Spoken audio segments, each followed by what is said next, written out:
और does God exist पे बात कर रहे हैं। क्या डज गॉड एग्जिस्ट, ये ट्रूथ यानी गॉड है या नहीं है, इसमें से दोनों ट्रूथ क्या है। अब आप उसे फेथ कह लें, बिलीफ कह लें, नॉट माई बिजनेस। जो यहाँ मौजूद हैं आपके हम कुछ सवाल लेने की कोशिश करेंगे। 30 मिनट का वक्त हमने उसके लिए तय कर रखा है। इस तरह से ये 2 घंटे की बहस पूरी होगी। 2-3 बुनियादी बातें हैं जिनका हमें ध्यान रखना है। किसी भी किस्म की नारेबाजी में हमें शरीक नहीं होना है। ये हल्ला गुल्ला नहीं है, क्योंकि पूरी दुनिया देख रही है, तो एक नज़ीर कायम करनी है, एक उदाहरण लोगों के सामने रखना है कि पढ़े लिखे लोग इत्तेफाकी और नाइत्तेफाकी रखते हुए भी, एक दूसरे से सहमति और असहमति रखते हुए भी बात कह सकते हैं। यहाँ पर मेरे JNU के प्रोफेसर बैठे हैं, पुरुषोत्तम अग्रवाल जी, जिन्होंने हमें क्लास में सिखाया है कि सहमति का साहस और असहमति का विवेक, और इसका ठीक उलट भी, ये बड़ा ज़रूरी है। दूसरी बात, ये किसी एक धर्म के बारे में बहस नहीं है, ये बात सबको स्पष्ट होनी चाहिए। किसी धर्म को महान बताने या किसी धर्म को कमतर बताने की ये बहस नहीं है। तो यदि कोई इस उम्मीद से देख रहा है या यहाँ आया है, तो मैं आपको आश्वस्त करना चाहता हूं कि आपको नाउम्मीदी हाथ लगेगी। इस बहस में बहुत ज़्यादा धार्मिक प्रतीकों के इस्तेमाल को लेकर भी ये दोनों लोग जो अभी आपको गंभीर दिख रहे हैं, भले लोग हैं, कल शाम को चाय पर मिले थे, बहुत हंसी मजाक भी इनके बीच हुआ था, और गलबैयां डालते हुए एक तस्वीर भी हुई थी।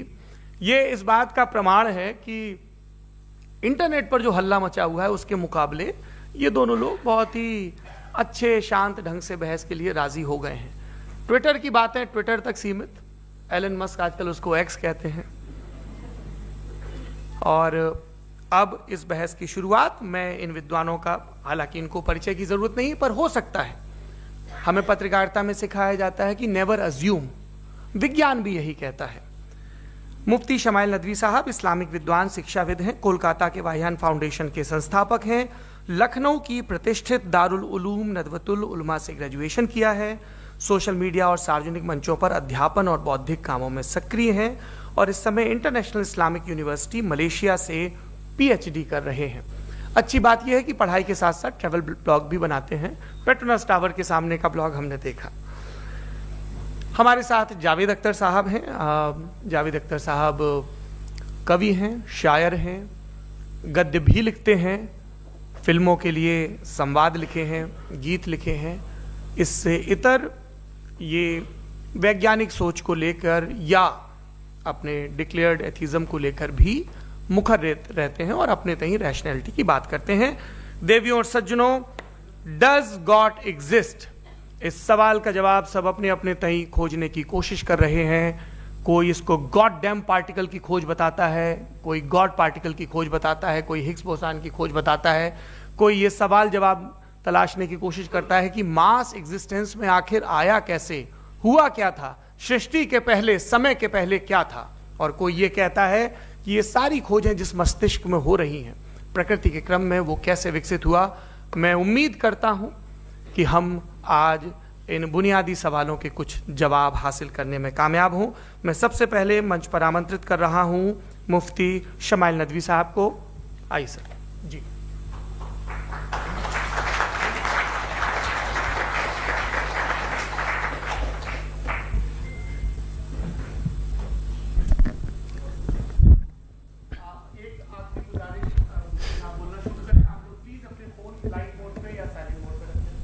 एक बार चेक कर ले, कई बार बेध्यानी हो जाती है।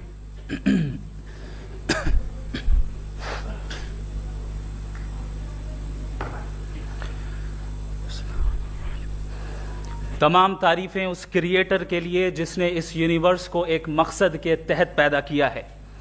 रिस्पेक्टेड जनाब जावेद अख्तर साहब, मिस्टर सौरभ द्विवेदी, और respected audience, thank you all for being here today. आज की डिबेट में चूंकि हम बात करने वाले हैं डज गॉड एग्जिस्ट के टॉपिक पर, तो ये एक ऐसा टॉपिक है जिसके मुताल्लिक कोई भी डिसीजन लेने के लिए अलग अलग स्टैंडर्ड्स हो सकते हैं। लिहाजा डिबेट के शुरू में ये ज़रूरी है कि हम ये जान लें कि आज के इस टॉपिक में कौन सा स्टैंडर्ड सही होगा और कौन सा गलत होगा। सबसे पहला स्टैंडर्ड जिसे मैं समझता हूं कि हमारे रिस्पेक्टेड जनाब जावेद अख्तर साहब बड़ी तेजी के साथ उसकी तरफ लपकेंगे, वो है साइंस। जबकि साइंस दर हकीकत खुदा के एग्जिस्टेंस को डायरेक्टली साबित करने या उसके एग्जिस्टेंस को डिनाई करने के लिए स्टैंडर्ड नहीं बन सकती। और उसकी वजह क्या है, ये मैं नहीं कह रहा, ये वो लोग कह रहे हैं जो साइंस के एक्सपर्ट्स हैं। नेशनल एकेडमी ऑफ साइंस कहती है science doesn't have the processes to prove और disprove the existence of God. Why? क्योंकि साइंस का ताल्लुक एम्पेरिकल एविडेंस से है और एम्पेरिकल एविडेंसेस का ताल्लुक हमारे नेचुरल और फिजिकल वर्ल्ड से है, जबकि गॉड नॉन फिजिकल और सुपर नेचुरल रियलिटी है।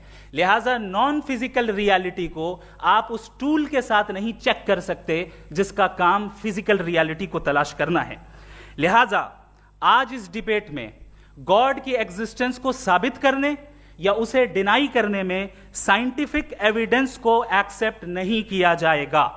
दूसरा स्टैंडर्ड हो सकता है रेविलेशन, कि रेविलेशन के जरिए हम यह साबित करें कि गॉड एग्जिस्ट करता है या नहीं। लेकिन यह स्टैंडर्ड भी आज इररेलेवेंट है। क्यों? क्योंकि रेविलेशन मेरे नजदीक सोर्स ऑफ नॉलेज है, वैलिड सोर्स ऑफ नॉलेज है, लेकिन हमारे जावेद अख्तर साहब के नजदीक यह वैलिड सोर्स ऑफ नॉलेज नहीं है। लिहाजा आज की डिबेट में मैं एक भी एविडेंस किसी भी मजहबी स्क्रिप्चर से नहीं दूंगा ताकि जावेद अख्तर साहब के लिए वो अनएक्सेप्टेबल ना हो।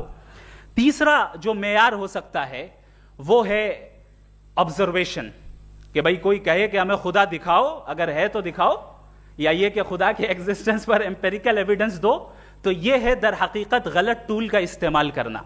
ये ऐसा ही है कि जावेद साहब मुझसे ये मुतालबा करें कि मुफ्ती साहब आप मेटल डिटेक्टर के जरिए प्लास्टिक डिटेक्ट करके दिखाएं। अब चूंकि प्लास्टिक डिटेक्ट नहीं हो पा रही है लिहाजा plastic does not exist. No, you are using the wrong tool. इस टूल से प्लास्टिक को डिटेक्ट नहीं किया जाता।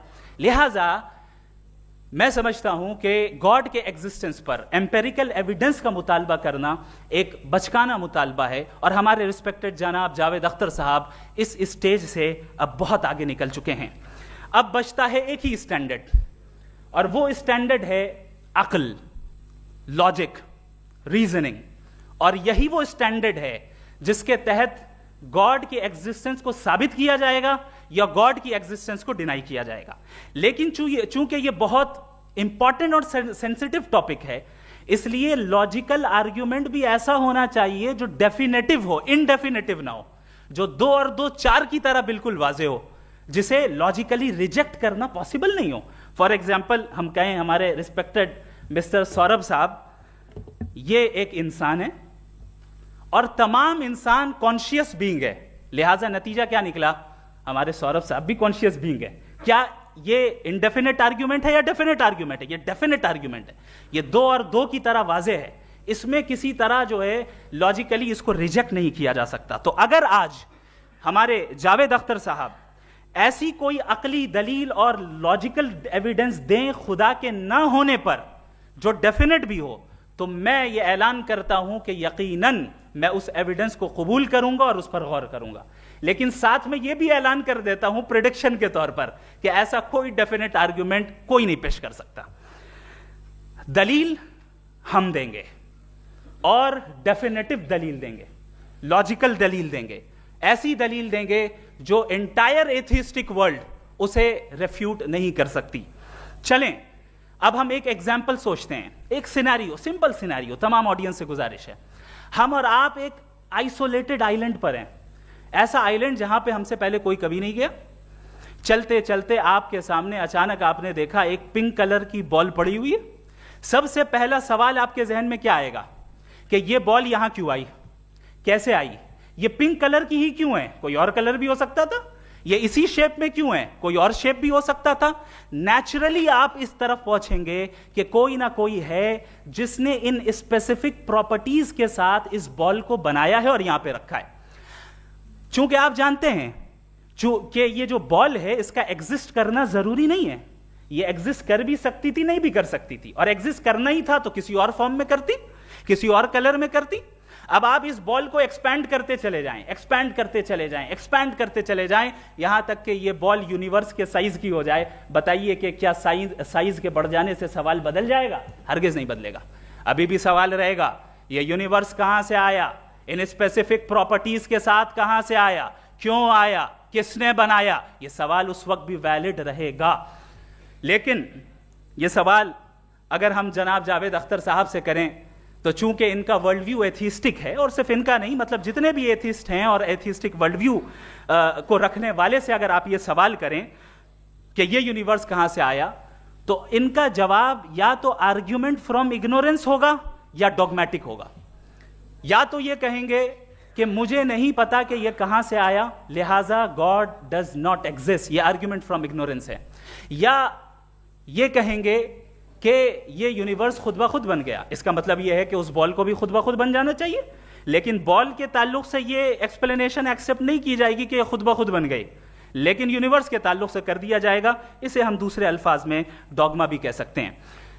दूसरी चीज, हमारे जावेद अख्तर साहब जरूर गॉड ऑफ गैप्स की मिसाल भी जरूर देंगे, और मिसाल देंगे कि पहले जमाने में बिजलियां कड़कती थी तो लोगों ने किसी एक खुदा की तरफ, और बारिश होती थी तो दूसरे खुदा की तरफ मंसूब कर दिया, उनके पास दलील नहीं थी।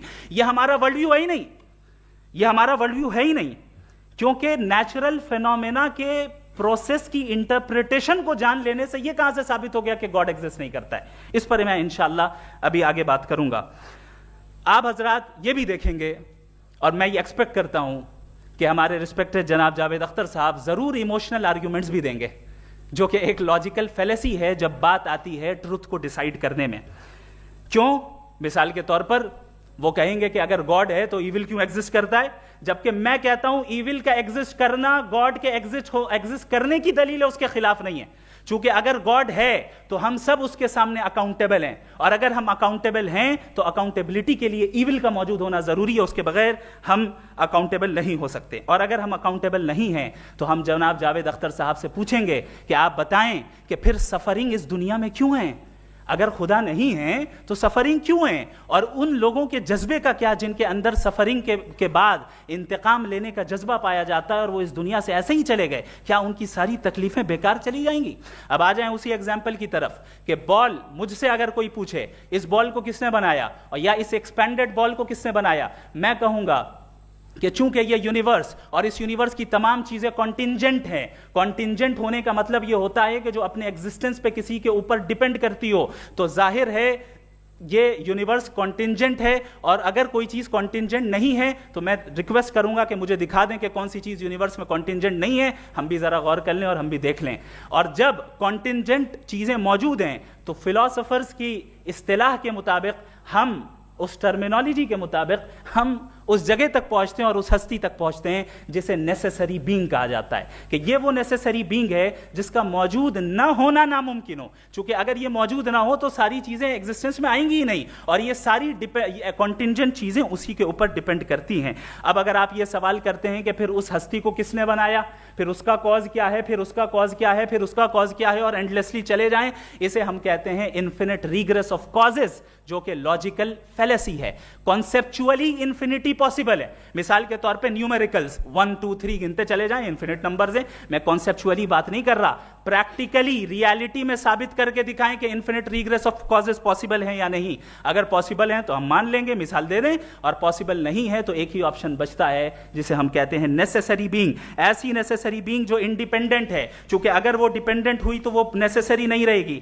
ऐसी इंडिपेंडेंट बीइंग जो इटर्नल है, अगर वो इटर्नल नहीं होगी, उसकी बिगिनिंग होगी तो वो खुद कॉन्टिंजेंट है। ऐसी बीइंग जो पावरफुल है, क्योंकि कॉन्टिंजेंट को एक्चुअलाइज करने के लिए पावर चाहिए। ऐसी बीइंग जो इंटेलिजेंट है और नॉलेजेबल है, क्योंकि ये यूनिवर्स स्पेसिफिक फॉर्म और स्पेसिफिक लॉज ऑफ नेचर के तहत प्रिसाइजली चल रहा है। थैंक यू मुफ्ती साहब। मैं इन दलीलों के बाद जावेद अख्तर साहब से गुजारिश करूंगा, आप बैठ के बोलना चाहेंगे या वहां? जी।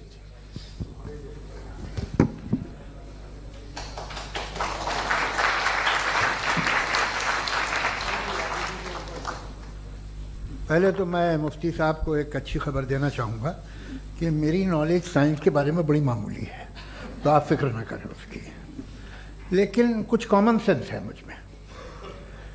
देखिए, ये खुदा का तस्वुर कोई नया तस्वुर नहीं है, ये सदियों से रहा है।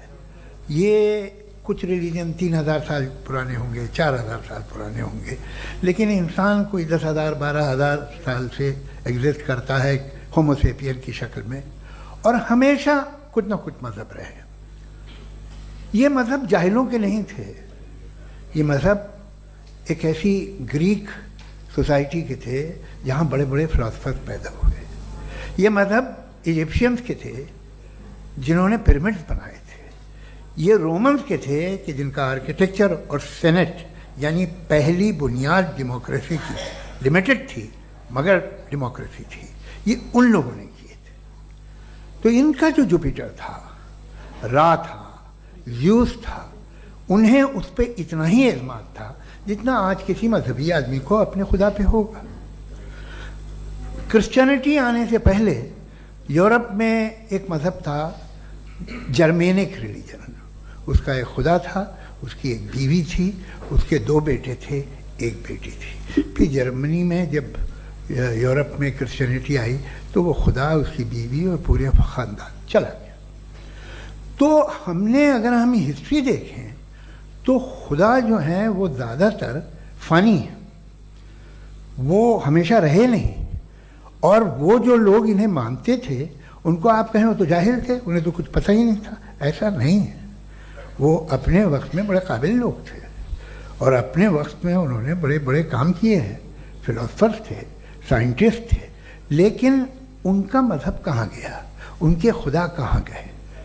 आज जो खुदा हैं दुनिया में लोग उन्हें मानते हैं। आपको क्या मालूम कि कितने बरसों के बाद क्या होने वाला है? हम यूरोप में देखते हैं तो चर्च खाली हैं। तो वक्त के साथ चीज़ें बदलती हैं। जहाँ तक इसका ताल्लुक़ है मज़हबों का, हर मज़हब आपसे एक चीज़ मांगता है, फेथ। ये फेथ क्या चीज़ होती है? What is the difference between faith and belief? ये तो बहुत ही अहमखाना बात होगी कि कोई आदमी कहे साहब अगर खुदा है तो मुझे दिखाइए। ये तो जाहिलाना बात हुई। मैंने तो नॉर्थ पोल नहीं देखा है, मगर मैं मानता हूँ कि नॉर्थ पोल है। मैं क्यों मानता हूँ? इसलिए कि अगर ये दुनिया राउंड है तो उसका कोई टॉप होगा। कुछ लोग हैं जो वहाँ गए भी हैं, कॉमन सेंस कहता है कि ऐसा होगा, सबूत है, गवाह है, रीज़न है। तो ये मेरा फेथ नहीं है। तो फेथ में और बिलीफ में डिफरेंस क्या है? जो मजहब मांगता है आपसे, हर मजहब फेथ मांगता है। फेथ का मतलब ये है कि ना कोई गवाह हो, ना कोई सबूत हो, ना कोई रैशनल हो, ना कोई लॉजिक हो, ना कोई प्रूफ हो, मगर तुम एक बात को मानो। ये है फेथ। वरना बिलीफ होता। अगर इसमें कुछ भी सबूत होते, गवाह होते, तो फिर इसे आप बिलीफ कहते हैं। जैसे मेरा बिलीफ है कि नॉर्थ पोल है, मेरा फेथ थोड़ी है। फेथ इन तमाम शर्तों को रद्द करता है। तो फिर स्टुपिडिटी क्या है? अगर मैं एक बात ऐसी मानूं जिसकी ना कोई लॉजिक है, ना कोई रैशनल है, ना कोई प्रूफ है, ना कोई गवाह है, ना कोई सबूत है, और मैं उसे मानूं, तो ये स्टुपिडिटी हुई। इसे ही भाई कल को मैं यकीन कर लूँ कि एलॉन मस्क जो है मेरा भाई है, तो मुझे इंतहाई खुशी होगी, सुकून भी बहुत मिलेगा मुझे। लेकिन और कहे भाई क्यों मानते हो, क्या सबूत है भाई, वो तो अमेरिकन है और तुम तो इंडियन हो, वो तो नस्ल अलग है, तुम्हें कभी मिले भी नहीं। साहब देखिए मेरा फेथ है, इस पर बात न किया। फेथ का मतलब ही यह है कि आप प्रूव नहीं कर सकते। अगर आप प्रूव कर सकते हो तो फेथ की जरूरत ही नहीं, फिर तो आप बात करेंगे, आप कितनी बहस कर लीजिए। अल्टीमेटली दुनिया का हर मजहब फेथ पे टिका है, और फेथ का मतलब है एक ऐसा यकीन जिसका कोई सबूत, कोई गवाह, कोई रैशनल नहीं। अब आप ये कहें, क्या आप ये क्यों कह रहे हैं कि साहब ये कायनात किसने बनाई? कमाल ये है कि आपने बताया कि एक आइलैंड पे गए और एक बॉल देखी। आपने ये नहीं कहा कि आइलैंड किसने बनाया, आपको सिर्फ बॉल पे हैरत हुई। हमने आइलैंड पे हमने हैरत नहीं की, होते हैं आइलैंड। इसी तरह ये आइलैंड है, सितारे, ये गैलेक्सीज, ये सब आइलैंड हैं, खला में। हम उन्हें टेकन फॉर ग्रांटेड लेते हैं, हम पूछते नहीं किसने बनाए। आपने जजीरे के बारे में भी नहीं पूछा है। मेरी पैदाइश कैसे हुई? क्या मैं प्लान पैदा हुआ था? I was plan to be born, या एक लकी स्पर्म था जो किसी एग से चिपक गया? मेरी पैदाइश रैंडम। और इंसाफ जिसे आप कहते हैं, इंसाफ का तो नेचर से कोई वास्ता ही नहीं है। जो आप कहते हैं कि एक दिन इंसाफ मिलेगा, इंसाफ is a human concept, nature में कोई इंसाफ नहीं। अगर शेर हिरन को खा जाता है तो उसे कोई सजा नहीं मिलती। अगर एक आंधी आती है और हरे भरे पेड़ों को उखाड़ के फेंक देती है तो आंधियों की जेल नहीं होती है। नेचर में इंसाफ नहीं, इसलिए वो नेचर को इंसाफ की जरूरत भी नहीं। नेचर तमाम एक है। अब हम कहें कि साहब ये देखिए जो मैंने खाना खाया था, ये मेरी आंख तो नहीं यूं कर दिया उसे, तो इसे सजा मिलनी नहीं, वो सिस्टम है, ऐसे ही चल रहा है। नेचर बगैर इंसाफ के है। इंसाफ इज अ ह्यूमन कॉन्सेप्ट। तो जो आपसे कहता है कि मैं तुम्हें इंसाफ दूंगा, वो इंसानी जहन की पैदावार है। ये नेचुरल है ही नहीं, ये आसमानी है ही नहीं। नेचर का तसव्वुर, इंसाफ का तसव्वुर। भाई आप साथ मिलते हैं, अब आप लेफ्ट हैंड ड्राइव करते हैं, ये क्या है? तमाम सच, तमाम नेकी, तमाम शराफत लेफ्ट हैंड ड्राइव है। वरना क्या होगा, या तो आप क्रॉस कर देंगे, आपका एक्सीडेंट हो जाएगा, या आप किसी को मार देंगे, या ट्रैफिक जैम हो जाएगा। झूठ, बेईमानी, रिश्वतखोरी, ये तमाम जो है driving on the wrong side है। इसके ऊपर कुछ नहीं। ये तो हमने बनाया, जैसे हमने लेफ्ट हैंड ड्राइव बनाई है। ये कॉन्सेप्ट ऑफ इंसाफ जो है ये हमारा है, इसका नेचर से कोई वास्ता नहीं। शेर खा जाता है हिरन को, उसे जेल होती है क्या? कुछ भी नहीं, है ही नहीं। तो ये जो दुनिया के रिलीजन प्रॉमिस करते हैं आपसे इंसाफ, इसी से मालूम होता है कि ये मैन मेड है। ये तसव्वुर कहीं और का है ही नहीं। जो नेचर है, कुछ लोग कहते हैं नेचर ही खुदा है, तो नेचर में तो इंसाफ नहीं कहीं। और आप वादा कर रहे हैं कि तुम्हें मरने के बाद इंसाफ मिलेगा। मुझे अगर मिलेगा तो मैं बहुत खुश होऊंगा, लेकिन मैं यकीन नहीं कर पाता हूं, इसलिए कि मैं फेथ नहीं पैदा कर सकता। The very fact that religions demand faith, इसका मतलब है कि उनके पास जस्टिफिकेशन नहीं है। अच्छा था फिर रिलीजन अगर मॉडरेशन में है, कोई सा भी नहीं, वो आप में कुछ खूबियाँ भी पैदा करता होगा, देखिए उससे ये फ़ायदा है, वो फ़ायदा है। अल्कोहल जो है वो ज़्यादातर दवाओं में यूज़ होती है, और एक सर्वे किया गया था अमेरिका में कि लॉन्जिटिविटी किन लोगों की है। तो एक तरफ वो लोग थे जो शराब पीते ही नहीं थे, और एक तरफ वो थे जो एक बोतल शराब रोज़ पीते थे। सबसे ज़्यादा लंबी उम्र की है जो 2 पैग नाप के शराब पीते हैं और खाना खाते हैं। मगर हम शराब को बुरा समझते हैं, मैं भी बुरा समझता हूँ। क्यों? ऐसा होता नहीं। कुछ चीज़ों में आदत होती है जो बढ़ती है।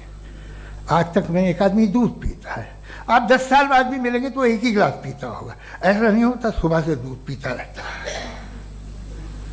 मिल्कोहलिक मैंने नहीं देखे, अल्कोहलिक होते हैं। ये टेंडेंसी है मजहब की कि वो बढ़ता है, जैसे कैंसर बढ़ता है, जैसे शराब बढ़ती है।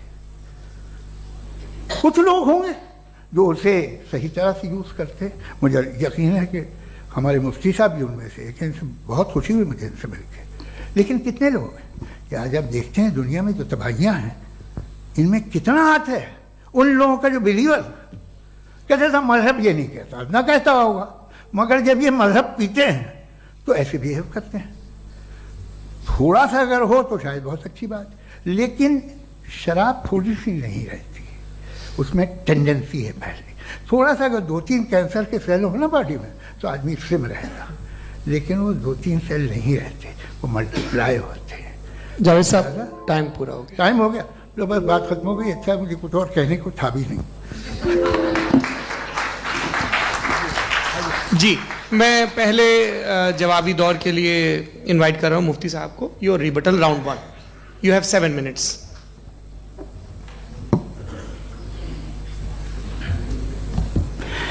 Thank you very much Javed साहब, आपकी बात को सुनकर बड़े महजूज हुए हम लोग। महजूज, do you understand? We enjoyed. Okay, अब थोड़ा सा लॉजिकली उसको हम लोग देखते हैं। दरअसल हम लोगों ने कल गुजारिश की थी मुफ्ती साहब से भी, जावेद साहब से भी, कि हिंदुस्तानी ज़बान आम फहम सबको समझ में आ जाए और जहां कहीं आप मुश्किल शब्द इस्तेमाल करें वहां बताते भी चलें। Thank you. तो सबसे पहले हमारे रिस्पेक्टेड जावेद साहब ने हवाला दिया कि खुदा फानी है।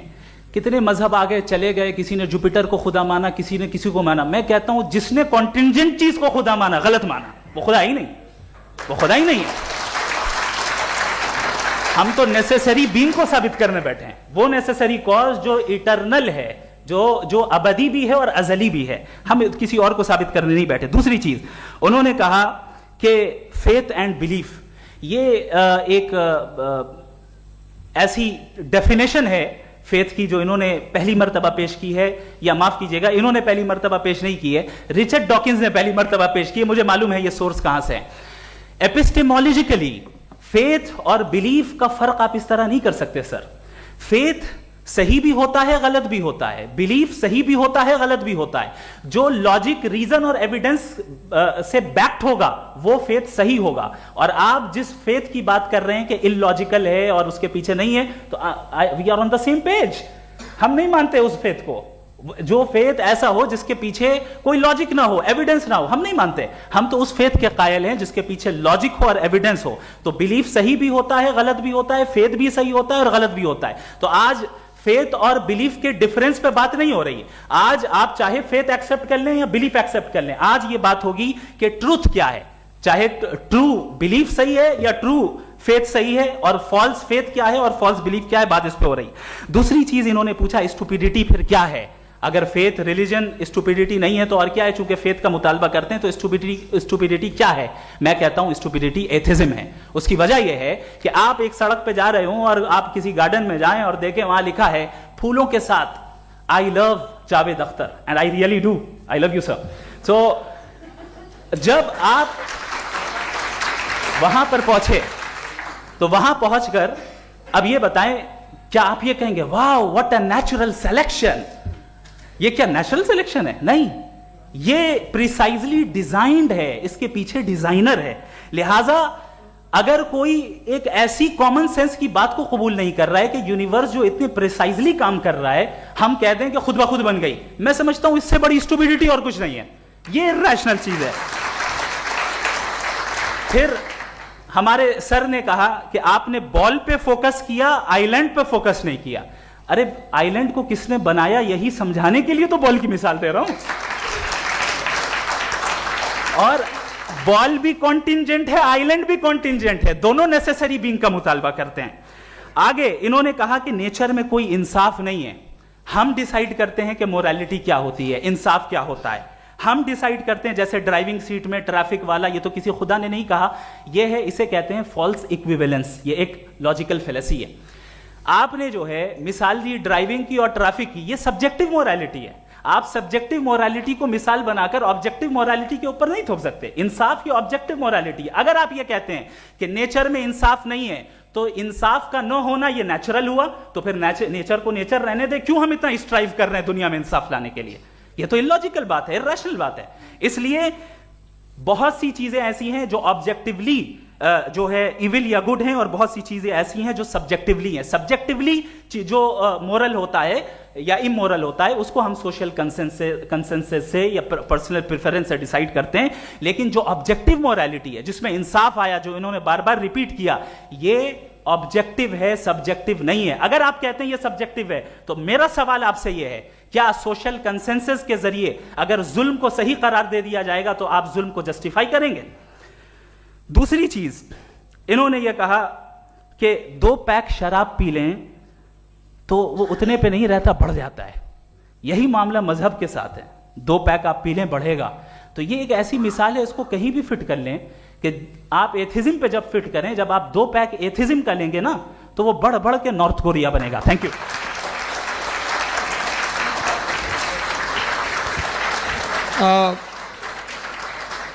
फर्स्ट राउंड के रिबटल के लिए मैं जावेद साहब को इनवाइट कर रहा हूं। आपके पास 7 मिनट का वक्त है, रीसेट कर दीजिएगा प्लीज। मुझे इस बात की खुशी है कि मुफ्ती साहब ने भी मान लिया कि नेचर में कोई इंसाफ नहीं है। तो कोई भी चीज़ जो इंसान ने नहीं बनाई है उसमें इंसाफ नहीं होता है। एक बात मैं आपसे अर्ज़ करूँ, जरा पता लगा लीजिएगा, ये जो आप बाग में जाते हैं बेहद खूबसूरत फूल देखते हैं ना, इनमें से कोई नेचुरल नहीं है। ये सारे फूल क्रॉस करके बनाए गए हैं। जो जंगल में फूल होते हैं नहायत मामूली होते हैं, ये फूल इंसानों ने बनाए हैं। जो आप बाग में देख के वाह वाह कहते हैं, ये इंसानों के बनाए हुए हैं। डिफरेंट फूलों को क्रॉस करके, डेवलप करके, फिर क्रॉस करके इस तरह से बनाए गए। नेचुरल फ्लावर नहीं। किसी जंगल वीरान में जाके आप गुलाब के फूल नहीं देखेंगे। ये सब बनाए हुए इंसान ने, बहुत से काम इंसान ने किए हैं। बाकी है कि आपने मेरी एक बात का जवाब नहीं दिया, जिससे मुझे शिकायत है कि फेथ क्या है और आप फेथ मांगते क्यों हैं मुझसे। आप तो लॉजिकल हैं, आपके पास तो सारे रैशनल्स हैं, आपके पास सारे सबूत हैं, तो आपको फेथ की डिमांड क्यों करते हैं कि भाई तुम सरेंडर कर दो और सवाल मत करो। कोई मजहब सारे सवाल करने की इजाजत नहीं देता है और मना करता है कि दादा सवाल ना करो, बह जाओगे तुम। आप क्यों रोकते हैं? हकीकत यह है कि इंसानी तारीख क्या है। इंसानी तारीख ये है कि दुनिया में 2 तरह के लोग हुए हैं। एक वो जिन्होंने अपनी लाइल्मी की परस्तिश की है, दूसरे वो जिन्होंने अपनी इग्नोरेंस या लाइल्मी से झगड़ा किया है और मालूम किया है कि क्या है। ये जो आप कह रहे हैं, आज आप हैरान हैं कि भाई ये यूनिवर्स कैसे बनी। लोग हैरान थे कि सूरज डूबता है तो इधर से कैसे निकलता। और आप एक कदम जाके हमेशा का मानने को तैयार है, एक कदम पीछे ही मान जाइए। भाई आप इसके बाद जाते हो, कहते सवाल ना करना कि ये कहाँ से आया, ये पावर तो हमेशा से हमेशा रहेगी। तो आप यूनिवर्स के बारे में मानने में क्या तकलीफ है? एक कदम पहले रुक जाइए। ये हमेशा से थी या नहीं थी, हमें मालूम नहीं है। और ये कहना कि हमें मालूम नहीं है, कमाल ये है कि दुनिया के सारे मजहब सब जानते हैं ये दुनिया कैसे बनी थी, कैसे मिटेगी, मरने के बाद क्या होगा, इनको सब इल्म है। इनको किसी को डायनासोर होते थे पहले ये नहीं पता था, किसी को नहीं पता। किसी भी दुनिया की मजहबी किताब में डायनासोर का जिक्र नहीं है। लेकिन बाकी सब बातें, how to make universe in 4 easy lessons and बाकी सब पता है। जिसको सब पता है वो गड़बड़ है। हम में ये इनकिसार, ये ह्यूमिलिटी होनी चाहिए कि हम ये कहें कि हमें ये बहुत सारी बातें नहीं मालूम, लेकिन हम उनकी परस्तिश ना करना, अपनी लाइल्मी को की परस्तिश ना करें, हम उसे पता लगाने की कोशिश करें। जिस दुनिया में आप बैठे हैं सर, ये हॉल जो है, ये इलेक्ट्रिसिटी जो है, ये माइक जो है, जिस हवाई जहाज से आप आए थे, वो जिस कार से आप यहाँ आए हैं, ये सब उन लोगों की बनाई हुई है जिन्होंने सवाल किए थे। ये दुनिया जिसमें आप आज आराम से हैं, ये उन लोगों की बनाई है कि जिन्होंने सवाल किए थे। और हर स्टेज पे इन सवालों को मकरूह कहा गया था, गलत कहा गया था। आप जरा तारीख पढ़िए, एक बड़ी दिलचस्प किताब है बर्ट्रैंड रसेल की, जिसमें उसने रिलीजन एंड साइंस कि कब से रिलीजन जो है साइंस के अगेंस्ट है। और हद तो यह है कि भाप के इंजन के खिलाफ थे, स्टीम इंजन के भी खिलाफ थे, और फतवे हुए उन पर, वेटिकन ने दिए। तो ये हमेशा, अभी जैसे ही ये राइट विंगर आते हैं अमेरिका में पावर में, तो वो जो अपना ये क्या बोलते हैं उसे, सीड क्या बोलते हैं, सीड क्या जो, हाँ नहीं सीड जो होते हैं जिन पे जी नहीं भाई, वो जो ह्यूमन बॉडी के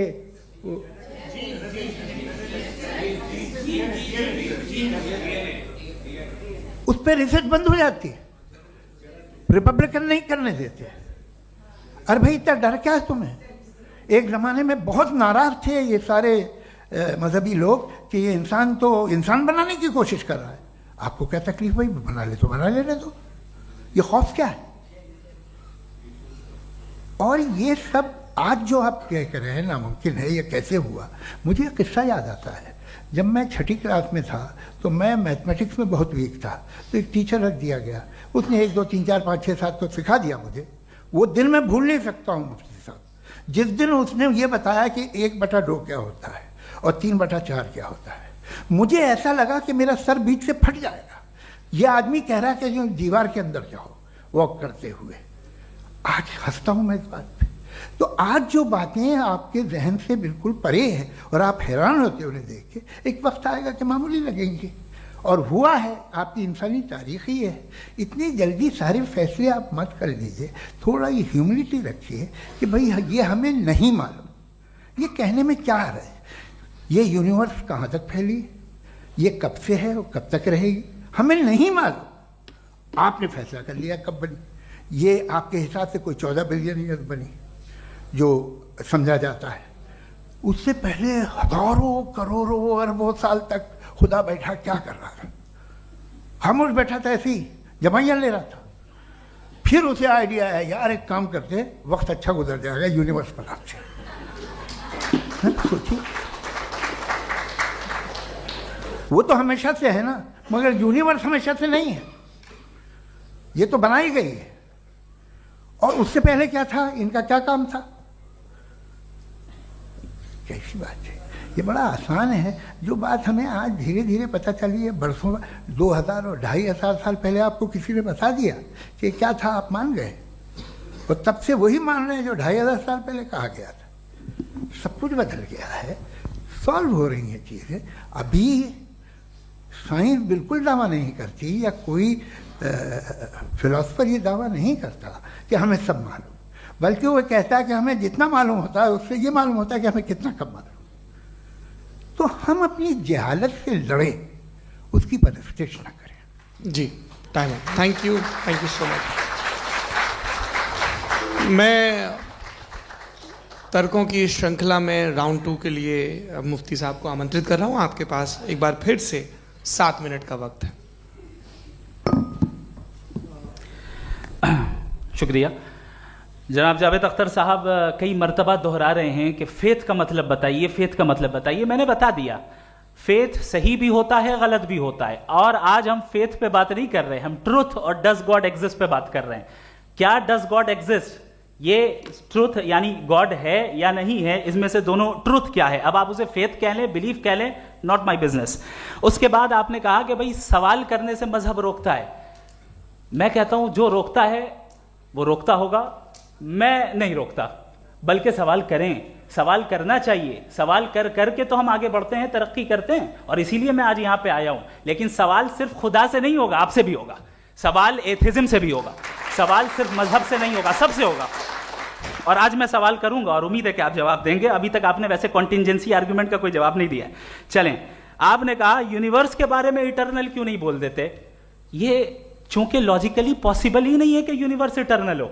यूनिवर्स एक कॉन्टिंजेंट चीज है जो टाइम एंड स्पेस के पाबंद है, टाइम एंड स्पेस से बाउंड है। जो टाइम एंड स्पेस से बाउंड होगा वो कॉन्टिंजेंट होगा, जो कॉन्टिंजेंट होगा वो उसकी बिगिनिंग हुई होगी, जिसकी बिगिनिंग हुई होगी वो इटर्नल नहीं हो सकता। ये तो कॉमन सी बात है।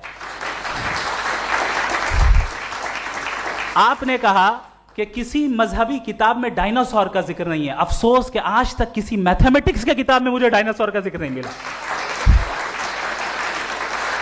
तो इसका मतलब मैथमेटिक्स की किताब बेकार है? नहीं, उसका वो टॉपिक नहीं है। रेवलेशन का और मजहबी किताबों का टॉपिक ये नहीं है कि आपको आके बताए साइकिल कैसे बनाते हैं, या आकर ये बताएं कि जो है डायनासोर कब था। वो तो मोरालिटी सिखाने आया है, गॉड के बारे में बताने आया, नॉन फिजिकल रियलिटी की हकीकत को सिखाने के लिए आया। रिलीजियन साइंस को रोकता है? नहीं रोकता। अगर रोकता है तो गलत करता है। रिलीजियन साइंटिज्म को रोकता है, जिसमें हमारे जावेद साहब मुब्तला हैं। साइंस और साइंटिज्म में फर्क है। साइंटिज्म यह है कि आप समझें कि साइंस और साइंटिफिक मेथोडोलॉजी ये नॉलेज को हासिल करने का वाहिद सोर्स ऑफ नॉलेज है। यह है साइंटिज्म। हम इसे रिजेक्ट करते हैं। हम साइंस को तो तरक्की करते हैं, भाई आप हमारी पूरी तारीख कर लें, पढ़ लें तो आपको पता चल जाएगा। बहरहाल ये अलग टॉपिक है। उसके बाद इन्होंने एक लफ्ज कहा, वेटिकन ने फतवा दिया। वेटिकन का फतवे से कोई ताल्लुक नहीं है, दोनों कॉन्ट्राडिक्टरी अल्फाज हैं। उसके बाद उन्होंने कहा कि भाई हमें नहीं मालूम अगर नहीं मालूम तो क्लियरली कह देना कि नहीं मालूम है, इसमें क्या हर्ज है। तो वही तो मैं कह रहा हूं ना कि आप कह दें कि नहीं मालूम, लेकिन क्लेम क्यों कर रहे हैं कि गॉड एग्जिस्ट नहीं कर रहा है। आप कह दें नहीं मालूम है, हो सकता है हो सकता ना हो, लेकिन आप क्लेम कर रहे हैं। The moment you say God does not exist, this is a claim, and now the burden of proof is upon you too, जैसे हमारे ऊपर है। और क्यों है मैं बताता हूं, क्यों है ये भी मैं बताता हूं। फिलोसॉफिकली जो क्लेम होता है ना, सिर्फ ये नहीं होता कि इंसान कहे पॉजिटिव क्लेम करे और नेगेटिव क्लेम करे तो बर्डन ऑफ प्रूफ नहीं है। आप मिसाल के तौर पे मैं कहूं कि फुला उस कमरे में कोई नहीं है, मैंने एक नॉलेज का क्लेम किया है। उस कमरे में कोई नहीं है, मैंने एक नॉलेज का क्लेम किया। या तो मैं कहूं मुझे नहीं पता, हो भी सकता है नहीं भी हो सकता है, this is not a claim. लेकिन जब मैं कह रहा हूं कि वहां कोई नहीं है या मैं कह रहा हूं वहां कोई है, दोनों क्लेम है और दोनों के ऊपर बर्डन ऑफ प्रूफ है। हमारे ऊपर भी बर्डन ऑफ प्रूफ है, मैंने कंटिजेंसी आर्ग्यूमेंट दिया, इसे तोड़कर दिखाइए। आखिरी चीज, इन्होंने कहा कि खुदा दुनिया बनाने से पहले 150 साल पहले या करोड़ों साल पहले क्या कर रहा था। अरे हजरत, चलें बहरहाल मैं जवाब दे देता हूं, आप हमारे रिस्पेक्टेड पर्सनालिटी हैं, अगर आप नहीं होते तो मैं ऐसे एंटरटेन ही नहीं करता। टाइम, ये 100 साल पहले या 100 साल बाद, पहले बाद में अभी, ये वो अल्फाज हैं जिनका ताल्लुक टाइम से है। टाइम शुरू ही हुआ है यूनिवर्स की बिगिनिंग के बाद, तो उसके पहले खुदा क्या कर रहा था, सवाल इलॉजिकल है, ये फेलेसी है। यानी आप ये कह रहे हैं कि यूनिवर्स के बनने से पहले खुदा क्या कर रहा था, टाइम के बनने से पहले, पहले का ताल्लुक टाइम से, टाइम उस वक्त था ही नहीं, तो ये सवाल ही इनवैलिड है खुदा के ताल्लुक से। दूसरी चीज, आर्ग्यूमेंट ऑफ कंटिजेंसी जो मैंने आपके सामने पेश की है, आपने बार बार ये प्रूफ किया और ये कह रहे हैं कि गॉड ऑफ गैप्स। देखिए पहले नहीं मालूम था, साइंस ने कर दिया। सिंपल्स की मिसाल से मैं समझा देता हूं। जिस गैप्स की आप बात कर रहे हैं ना, साइंस उन गैप्स को जिन चीज के जरिए भी प्रूव करेगा वो कॉन्टिंजेंट ही होगा, अब चाहे वो फोर्स हो, मैटर हो या एनर्जी हो। लिहाजा सवाल हमारा उस वक्त भी वैलिड होगा जब तक कि आप नेसेसरी बीइंग पे ना आ जाएं, और इन्फिनिट रिगरेस पॉसिबल नहीं है of causes in practical world, तो जाहिर है कहीं रुकना पड़ेगा, जहां रुकेंगे वही खुदा है। दूसरी चीज, आपने ये क्या कह रहा था मैं, किस पॉइंट को? What? Oh no, after that. Just now. हाँ, जहां रुकेंगे वही खुदा है। बहरहाल, तो टाइम का जिक्र हो गया, गॉड ऑफ गैप, सॉरी या इसकी एक मिसाल आप ले लें। एक कार है, एक साहब ने देखा कि भाई कार जो है उसके व्हील्स कितने अच्छे लगे हुए हैं सही जगह पे, स्टीयरिंग जो है कितने अच्छे जगह पे लगी हुई है, और सीट्स कितने वेल डिजाइंड है, कितनी प्रिसाइजली ये कार काम कर रही है, तो जरूर कोई ना कोई इसे क्रिएट किया है, किसी ने क्रिएट किया है। अब जावेद साहब आए और कहे अरे जनाब बोनेट खोलिए, इसमें इंजन है, इंजन इस कार को चला रहा है, hence prove no one has created the car. This is illogical, this is irrational. आपने इंजन के जरिए उस गैप को तो साबित किया, लेकिन क्या उससे कार की जो क्रिएशन है और उसका जो क्रिएटर है ये इम्पॉसिबल हो जाए, ऐसा पॉसिबल है? उसका सवाल खत्म हो जाए, ऐसा पॉसिबल है? नहीं। आपने गैप्स को फिल करके, कॉन्टिंजेंट चीजों से गैप्स को फिल करके हमारे ऑब्जर्वेशन को और ब्रॉड कर दिया। अब हमें और पता चल गया कि ये जो कार है इसका सिस्टम कितना ज्यादा कॉम्प्लेक्स है। पहले कम समझते थे, अब कॉम्प्लेक्सिटी और ज्यादा वाजे हो गई। अब हमें समझ में आ रहा है कि हमारी सर्टेनिटी और बढ़ गई कि जरूर इस कार को किसी ना किसी ने बनाया। यही मामला यूनिवर्स का है। साइंस हमेशा फिजिकल वर्ल्ड की चीजों को ही फिल करती जाएगी और फिजिकल चीजों से ही करती जाएगी, चूंकि एम्पेरिकल एविडेंस का ताल्लुक फिजिकल वर्ल्ड से है।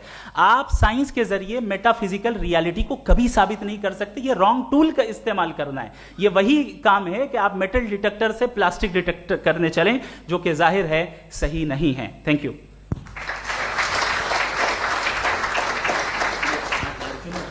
जी, ये आर्ग्यूमेंट का राउंड 2 है। हाँ। 7 मिनट है।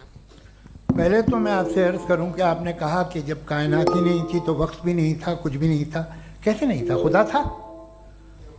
एक एग्जिस्टेंस तो था ना खुदा का। तो जब खुदा था तो वक्त भी होगा। ऐसा नहीं कि कुछ भी नहीं था, खुदा था।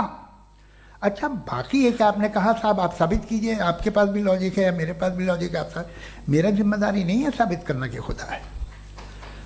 बर्टन रसल ने बड़ी अच्छी बात कही, बर्टन रसल ने बड़ी अच्छी बात कही। मैं आपसे अगर ये दावा करूं कि एक चाय की केतली मरीख के चारों तरफ घूम रही है, मार्स के चारों तरफ, तो ये आपका काम नहीं है कि आप साबित करें कि कोई चाय की केतली नहीं है। ये मेरा काम है, मैंने दावा किया है। ये दावा तो मजहबी लोग करते हैं कि खुदा है, मैं क्यों साबित करूं कि नहीं है? जब तक आप मुझे कन्विंस नहीं कर देंगे मैं नहीं मानूंगा। आपकी जिम्मेदारी है, मेरी जिम्मेदारी नहीं है। दोयम ये कि ये जो आप कह रहे हैं, जो गैप्स हैं, ये गैप जब जब किसी मजहब को चैलेंज करते हैं, जब ऐसा कोई बात आती है तो हंगामा हो जाता है कि जब वो चैलेंज करें किसी फेथ को। ये तमाम साइंस जो है इसे मुख्तलिफ जगहों पे मुख्तलिफ वक्तों में मजहब ने रोकने की कोशिश की है। ये किताब है religion and science, Burton Russell की, पढ़िएगा, अच्छी लगेगी आपको। तारीख ही है साइंस, मजहब की साइंस से उसका यही रिश्ता है। अच्छा, अब ये हम सोचें कि बहरहाल ये वजूद जो है मजहब और ये बिलीव इन गॉड इंसान को बेहतर बना देता है, तो एक काम कीजिए, हिंदुस्तान वर्ल्ड का नक्शा लीजिए और मार्क कीजिए कि रिलीजन कहाँ कहाँ ज़्यादा है, कहाँ कहाँ, चाहे वो लैटिन अमेरिका हो या मिडल ईस्ट हो या फार ईस्ट हो या हिंदुस्तान के वो इलाके जहाँ मजहबियत ज़्यादा है। रख दीजिए नक्शा अलग। अब दूसरा नक्शा कि कहाँ कहाँ नाइंसाफ़ी, रिप्रेशन, औरतों के हुकूक की पामाली, जुल्म, डिक्टेटरशिप कहाँ है, नक्शा एक ही होगा। तो आप मुझे बताएं कि जो इसका तरकीब इस्तेमाल क्या है, खुदा का तरकीब इस्तेमाल तो बताइए। आप छोटी सी दवा सड़क पे बेचते हैं, उसकी भी तरकीब इस्तेमाल बताते हैं। इसके इस्तेमाल से तो फायदा नहीं हुआ किसी को। जो सारे के सारे खराब मुल्क हैं, खराब समाज है, वो सारे जुल्म खुदा के नाम पे करते हैं। वो गलत करते हैं, सही करते हैं, मुझे क्या लेना देना उससे। इस्तेमाल से मालूम होता ना। एक विस्की की बोतल कभी शायद देखी हो आपने, लाल रंग की होती है, उस पर रोशनी और छपड़ा इंतहाई खूबसूरत लगती है, क्या बिगाड़ रही है किसी का? उसका इस्तेमाल गलत है, इसलिए आप उसे नापसंद करते हैं। इसका इस्तेमाल गलत है, इस तसव्वुर का इस्तेमाल ही गलत है और हमेशा से गलत हुआ है। आप देख लीजिए, इंसानी तारीख देख लीजिए, आज देख लीजिए, हिंदुस्तान देखिए, दुनिया देख लीजिए क्या हो रहा है। इसे कैसे इस्तेमाल कर रहे हैं फेथ वाले लोग? क्या फेयर हैं, जस्ट हैं, जो अपने खुदाओं पे यकीन रखते हैं? वो किस तरह के लोग हैं? वो लोगों को इंसाफ देते हैं, वो बेहतर इंसान बने। तो इस दवा का फ़ायदा क्या है? चलो बहुत फ़ायदा हो रहा तो मैं इस्तेमाल कर लूँगा, मैं मुझे तो इस दवा का कोई फ़ायदा दिखता ही नहीं। मुझे तो ऐसा लगता, मैं एक और बात बताऊं, अगर कोई आदमी मजहबी है और अच्छा आदमी है तो मैं उसकी बहुत इज्जत करता हूँ, इसलिए कि मेरा ख्याल है मजहबी आदमी का अच्छा होना मुझसे अच्छा होने से ज़्यादा मुश्किल है। भाई हर चीज़ की एक लिमिट है। आप इतना भाग सकते हैं, इतना नहीं भाग सकते, इतना वजन उठा सकते, इतना नहीं उठा सकते, इतना दूर देख सकते हैं, इतना दूर नहीं देख सकते। उसी तरह कॉमन सेंस कहता है कि आप में नेकी का भी एक कोटा होगा। अब आप अगर सुबह जाते हैं अपनी इबादत गाह और इबादत करते हैं तो बाहर निकलते हैं तो आप तो यही महसूस करते हैं कि आपने एक बहुत अच्छा काम किया, आपकी नेकी का एक बहुत बड़ा कोटा खर्च हो गया जिससे किसी का कोई फ़ायदा नहीं हो। मैं तो नहीं जाता हूँ तो मुझे तो किसी को खाना खिलाना पड़ेगा, किसी बेवा की मदद करनी पड़ेगी। मैं अपना कोटा कैसे कंज्यूम करूं? आप अपना कोटा, सारे मजहबी लोग इंतहाई यूजलेस कामों में यूज करते हैं। उसके बाद भी अगर आप में बच्ची है थोड़ी सी शराफत, तो भाई वाह क्या बात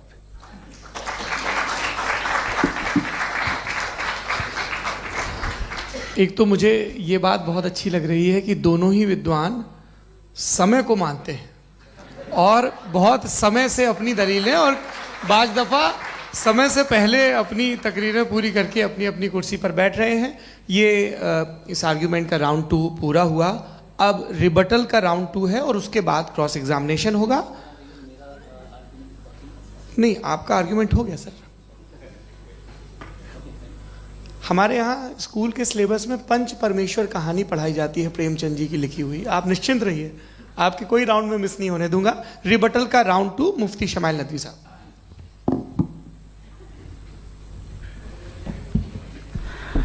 असल में जो हकीकी प्रॉब्लम है, असल प्रॉब्लम है वो ये है कि जावेद साहब के पास कॉन्सेप्ट ऑफ गॉड क्लियर नहीं है। इन्होंने कहा कि कायनात से पहले खुदा तो था, तब भी तो टाइम होगा। ये टाइम कायनात का हिस्सा है। हम खुदा, उस खुदा को मानते हैं, नेसेसरी बीइंग का टाइमलेस होना जरूरी है, चूंकि वो टाइम का क्रिएटर है। जब उसने टाइम को क्रिएट किया तो वो खुद टाइम पे कैसे होगा? उसने जब स्पेस को क्रिएट किया तो खुद स्पेस में कैसे होगा? अगर वो टाइम एंड स्पेस को पहले से ही उसका पाबंद है तो फिर किस चीज को उसने क्रिएट किया? लिहाजा ये सवाल गलत है कि खुदा था तो टाइम होगा। बिल्कुल नहीं, टाइम के पाबंद हम है, खुदा नहीं है। हम फिजिकल वर्ल्ड से ताल्लुक रखते हैं, वो मेटाफिजिकल रियलिटी है। दूसरी चीज इन्होंने मिसाल दी कि चाय की केतली हवा में घूम रही होगी, और पता नहीं शायद वो बर्टन रसल का उन्होंने हवाला दिया। बहरहाल यही प्रॉब्लम है। प्रॉब्लम यही है कि हम चीजों के दरमियान डिफरेंशिएट नहीं कर पाते। ये जो आपने मिसाल दी ये इमेजिनेशन है, और मैं जो साबित कर रहा हूं वो लॉजिकल नेसेसिटी है। आप इमेजिन करने आए तो कुछ भी करें, जुपिटर में पिंक एलिफेंट होगा, यूनिकॉर्न होगा, करें, उससे कायनात पे क्या फर्क पड़ता है? उससे आप लॉजिकल नेसेसिटी साबित नहीं कर सकते। मैं तो उस प्राइम कॉज की बात कर रहा हूं, उस नेसेसरी बीइंग की बात कर रहा हूं जिसके बगैर इस कायनात का एग्जिस्टेंस मुमकिन नहीं है। दूसरी चीज, मजहब को साइंस चैलेंज करती है वगैरह वगैरह, ये हमारा टॉपिक ही नहीं है। मैं इस पर बात करूंगा तो फिर मेरा वक्त चला जाएगा। मजहब के ऊपर चूंकि हमारी डिस्कशन नहीं है, साइंस को मजहब और बिलखुसूस मैं और हमारा वर्ल्ड व्यू कम अज कम साइंस को पीछे नहीं करता है, साइंटिज्म की मजम्मत करता है। इसकी वजाहत मैंने पहले कर दी। दूसरी चीज इन्होंने कहा वर्ल्ड का नक्शा लीजिए, वर्ल्ड मैप लीजिए, दो अलग अलग जगह की। हजरत मैंने ये होमवर्क किया था, और मैंने मिडिल ईस्ट का एक नक्शा लिया और यूरोप का एक नक्शा लिया, ये मजहबी इलाका और ये लिबरल और एथीस्ट इलाका। मुझे पता चला कि सबसे ज्यादा रेप केसेस जो हैं वहां पर है।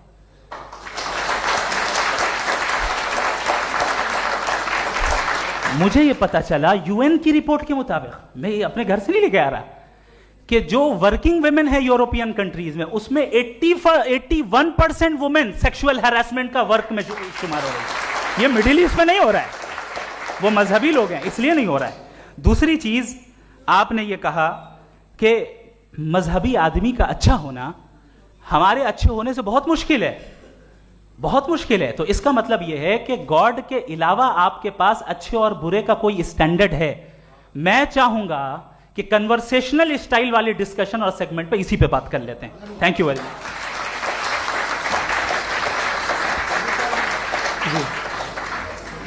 ये रिबटल का राउंड 2 है। आपके पास 5 मिनट का वक्त है, और इसके बाद क्रॉस एग्जामिनेशन शुरू करेंगे। आप चाहें तो जो इन्होंने सवाल पूछे उनके जवाब आप रिबटल में भी दे सकते हैं। जी जी, देखिए, पहले तो ये बात कि ये मिसाल गलत नहीं है, गलत है। इन्होंने पहले ही हमको डिसार्म कर दिया। कह लिया अकल से मामला सॉल्व नहीं हो सकता, लॉजिक से आप पहुंच नहीं सकते। ये एक मेटाफिजिकल चीज़ है। मेटाफिजिकल अजीब सा लफ्ज़ है, ठीक से किसी को माने नहीं मालूम इसके, तो ऐसा लगता है कुछ बड़ी चीज़ है। अरे भाई, क्या होता है मेटाफिजिकल, बताओ, खड़ी हो। ये एक लफ्ज़ है जो कहीं भी इस्तेमाल हो जाता है। जब आप एक बात कर रहे हैं और आप मुझसे बहस कर रहे हैं तो मुझे मेटाफिजिकल मत बताइए, आप लॉजिकली मुझे प्रूफ किए। और अगर लॉजिकली आप नहीं बात करते साहब ये मेटाफिजिकल है, तो फिर हम आप बात क्या कर रहे हैं? मेरा आपका किस ज़बान में कॉन्वर्सेशन होगा? और ये कहना कि वक्त पहले नहीं था, तो फिर क्यों कहते हैं ये हमेशा से और हमेशा रहेगा? हमेशा वक्त है, तो आप कैसे कहते हैं वो हमेशा से है और हमेशा रहेगा? हमेशा का मतलब है कोई वक्त, अगर वक्त ही नहीं है तो हमेशा कैसे? बाहर वो रहेगा। अब मैं ये देखता हूँ, आपने कहा ना कि वहाँ रेप ज़्यादा होते हैं, तो हम एक बात देखते हैं कि ये दुनिया जिस पे वो कादर मुतलक है, जिसकी मर्ज़ी के बगैर पत्ता भी नहीं हिलता, ओमनीपोटेंट है, ये दुनिया चल कैसे रही है? और इस दुनिया का हाल क्या है? 45,000 बच्चे जो 10 साल की उम्र से कम थे वो गाजा में मरे। भूख से काला हांडी में बच्चे मरते हैं और डिप्थेरिया से मरते हैं। डिप्थेरिया अजीब मर्ज है, गले में जाली बनना शुरू होती है, बच्चा नीला हो जाता है, गरीब का बच्चा, इसलिए कि उपास इलाज में। ये कादर मुतलक है जो चाहे कर दे, इससे आप दुआएं मांगते हैं हमारी ये काम कर दे वो कर दे, तो इसका मतलब डे टू डे लाइफ में वो इंटरफेयर करता है। और ये देख रहा है वो। अगर वो वाकई भी है फॉर डिस्कशन से एक, तो मैं जब दुनिया देखता हूँ तो मेरे दिल में उसके लिए कोई इज्जत नहीं पैदा होती। ये क्या कर रहे हो तुम पूरे ऑल पावरफुल हो, ओमनीपोटेंट हो, ओमनी प्रेजेंट हो। तुम तो वहाँ गाजा में रहे होगे ना, तुम हर जगह हो। तुम देख रहे थे कि बच्चे की कैसे धज्जियाँ उड़ रही, तुम देख रहे थे। और तुम चाहते हो मैं तुम्हारी परस्तिश करूँगा, तुम हो भी। अरे यार, इसके अच्छे तो हमारे चीफ प्राइम मिनिस्टर हैं, कुछ तो ख्याल करते हैं। कमाल है। आप किसकी इबादत कर रहे हैं? अगर वो है भी, ये दुनिया नाइंसाफी से, जुल्म से, जबर से, तशद्दुद से भरी हुई। और आप ये मत कहिएगा कि वो देख रहा है और वो बताएगा एक दिन। अगर वो देख रहा है और इंटरफेयर नहीं करता तो आप दुआ क्यों मांगते? आप कहते हैं मेरा ये काम करा दे, इसके मतलब है वो दखल दे सकता है, वो आपको नौकरी दिलवा सकता है, भले दूसरे आदमी को न मिले, मगर आपका काम कर देगा चूंकि आपने दुआ मांगी है। तो जब वो आपको नौकरी दिला सकता है, लड़की की शादी कर सकता है, बेटे को ग्रीन कार्ड दिलवा सकता है, तो कम से कम ये जो मर रहे हैं बच्चे, इनको रोक दे, कुछ तो करे। मुझे तो दुनिया में, इस दुनिया का कोई मालिक है, इसका ओमनीपोटेंट कोई रूलर है, और ये दुनिया ऐसी चल रही है। मैं तो चाहूँगा कि भाई ना हो, अगर हो तो बड़ी शर्मिंदगी की बात है। शुक्रिया।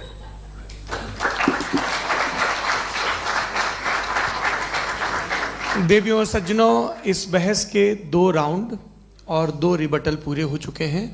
अब सबसे ज़रूरी और सबसे मुश्किल राउंड शुरू हो रहा है, क्रॉस एग्जामिनेशन का। अब इन विद्वानों की सज्जनता की एक परख भी होगी, और वक्त हमने 16 मिनट का तय किया है। पहला सवाल आप पूछना चाहेंगे? जी बिल्कुल। पहले बोले भी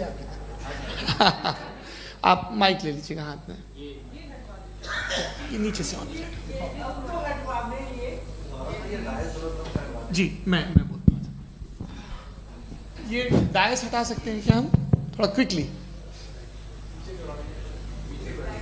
डायस पीछे कर दीजिए बस थोड़ा सा, है, ताकि ये जो दाएं बाएं लोग बैठे हैं, इसे हटा दीजिए। अब हम वहाँ तो जाने वाले नहीं। आराम से आराम से दोनों तरफ से हटा दीजिए।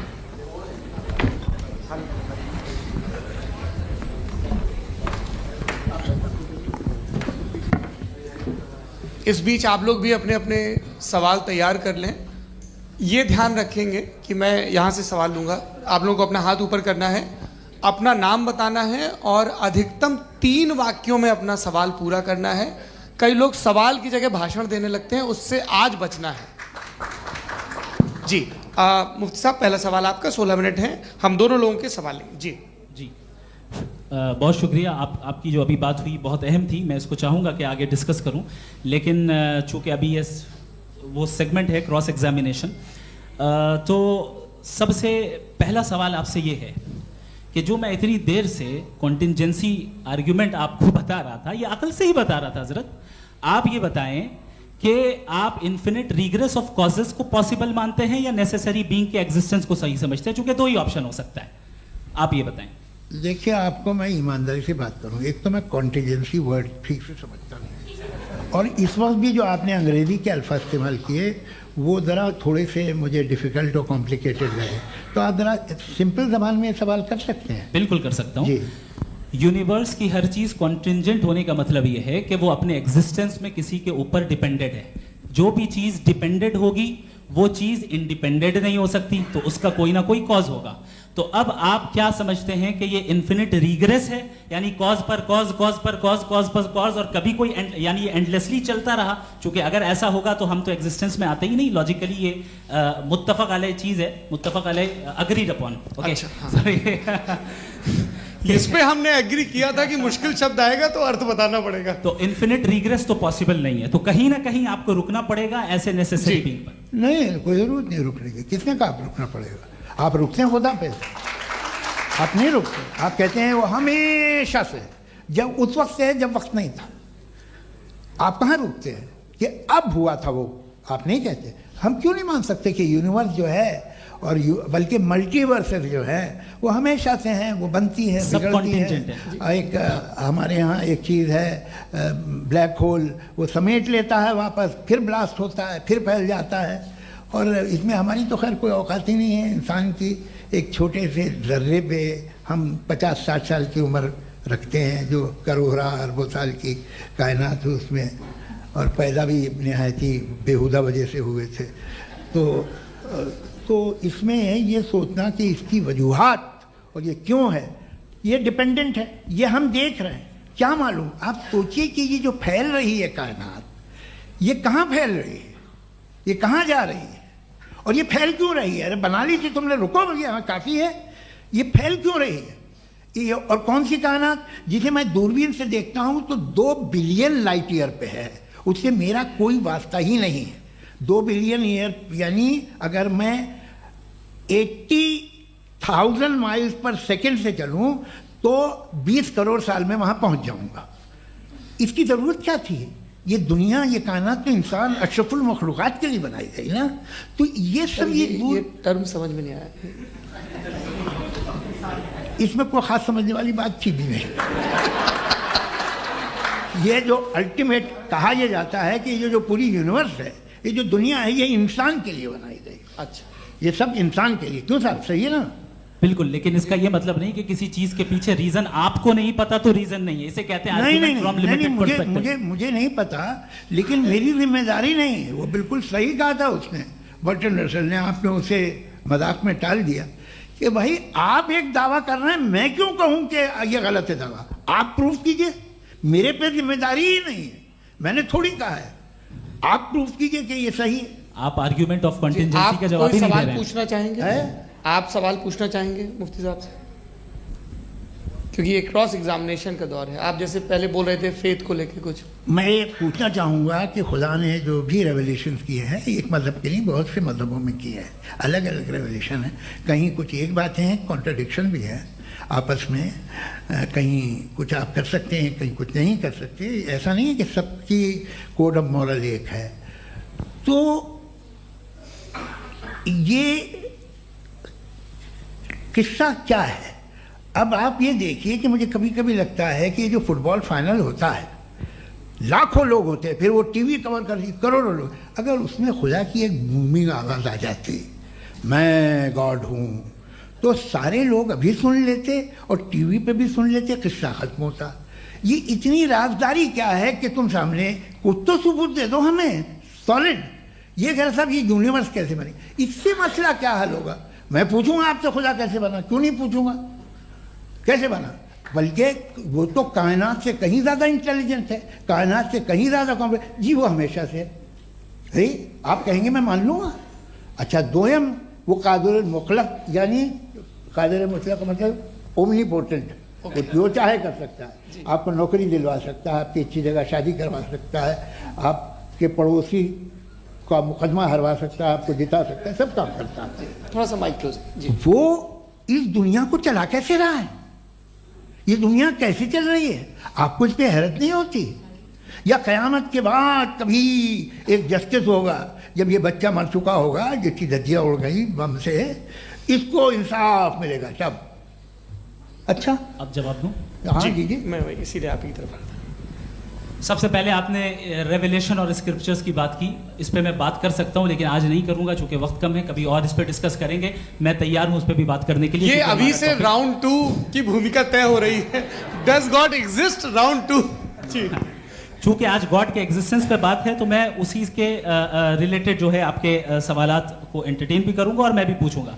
आपने कहा कि आपने साबित ही नहीं किया, जबकि आर्ग्यूमेंट ऑफ कॉन्टिंजेंसी बुनियादी आर्ग्यूमेंट है। आप मुझे कॉन्टिंजेंसी का मतलब बताइए, आपका मतलब क्या है कॉन्टिंजेंसी? कॉन्टिंजेंसी का मतलब यह हुआ कि हर वो वजूद जो किसी भी चीज का पाबंद है, हर वो वजूद या हर वो चीज जो अपने एग्जिस्टेंस में किसी भी चीज के पाबंद है और उससे बाउंड है, उसको उसकी जरूरत है, उस पर डिपेंड करती है, तो जाहिर सी बात है कि उसका कोई ना कोई कॉज होता है। ये तो अक्ल की बात है। ये आप रीजनिंग की बात करते हैं, मैं वही कर रहा हूं। दूसरी चीज, आपने ये बात कही कि इतने बिलियन लाइट ईयर्स दूर है, उसका मेरा क्या लेना देना। फिर मेरे ख्याल से आपको ये नहीं कहना चाहिए I think therefore I am an atheist. आपको सोचना चाहिए। सिर्फ आप एक लिमिटेड दायरे में रहकर नहीं सोचें, बल्कि बाहर निकलकर सोचें। आपने तीसरा सवाल किया, आपने 2-3 सवाल एक साथ किए। ऐसी बातें ना कीजिए, कुछ लोगों को इतराज हो जाएगा आप पे कि आप कुछ भी सोचिए। ये इजाजत आपको है नहीं, मुझे है।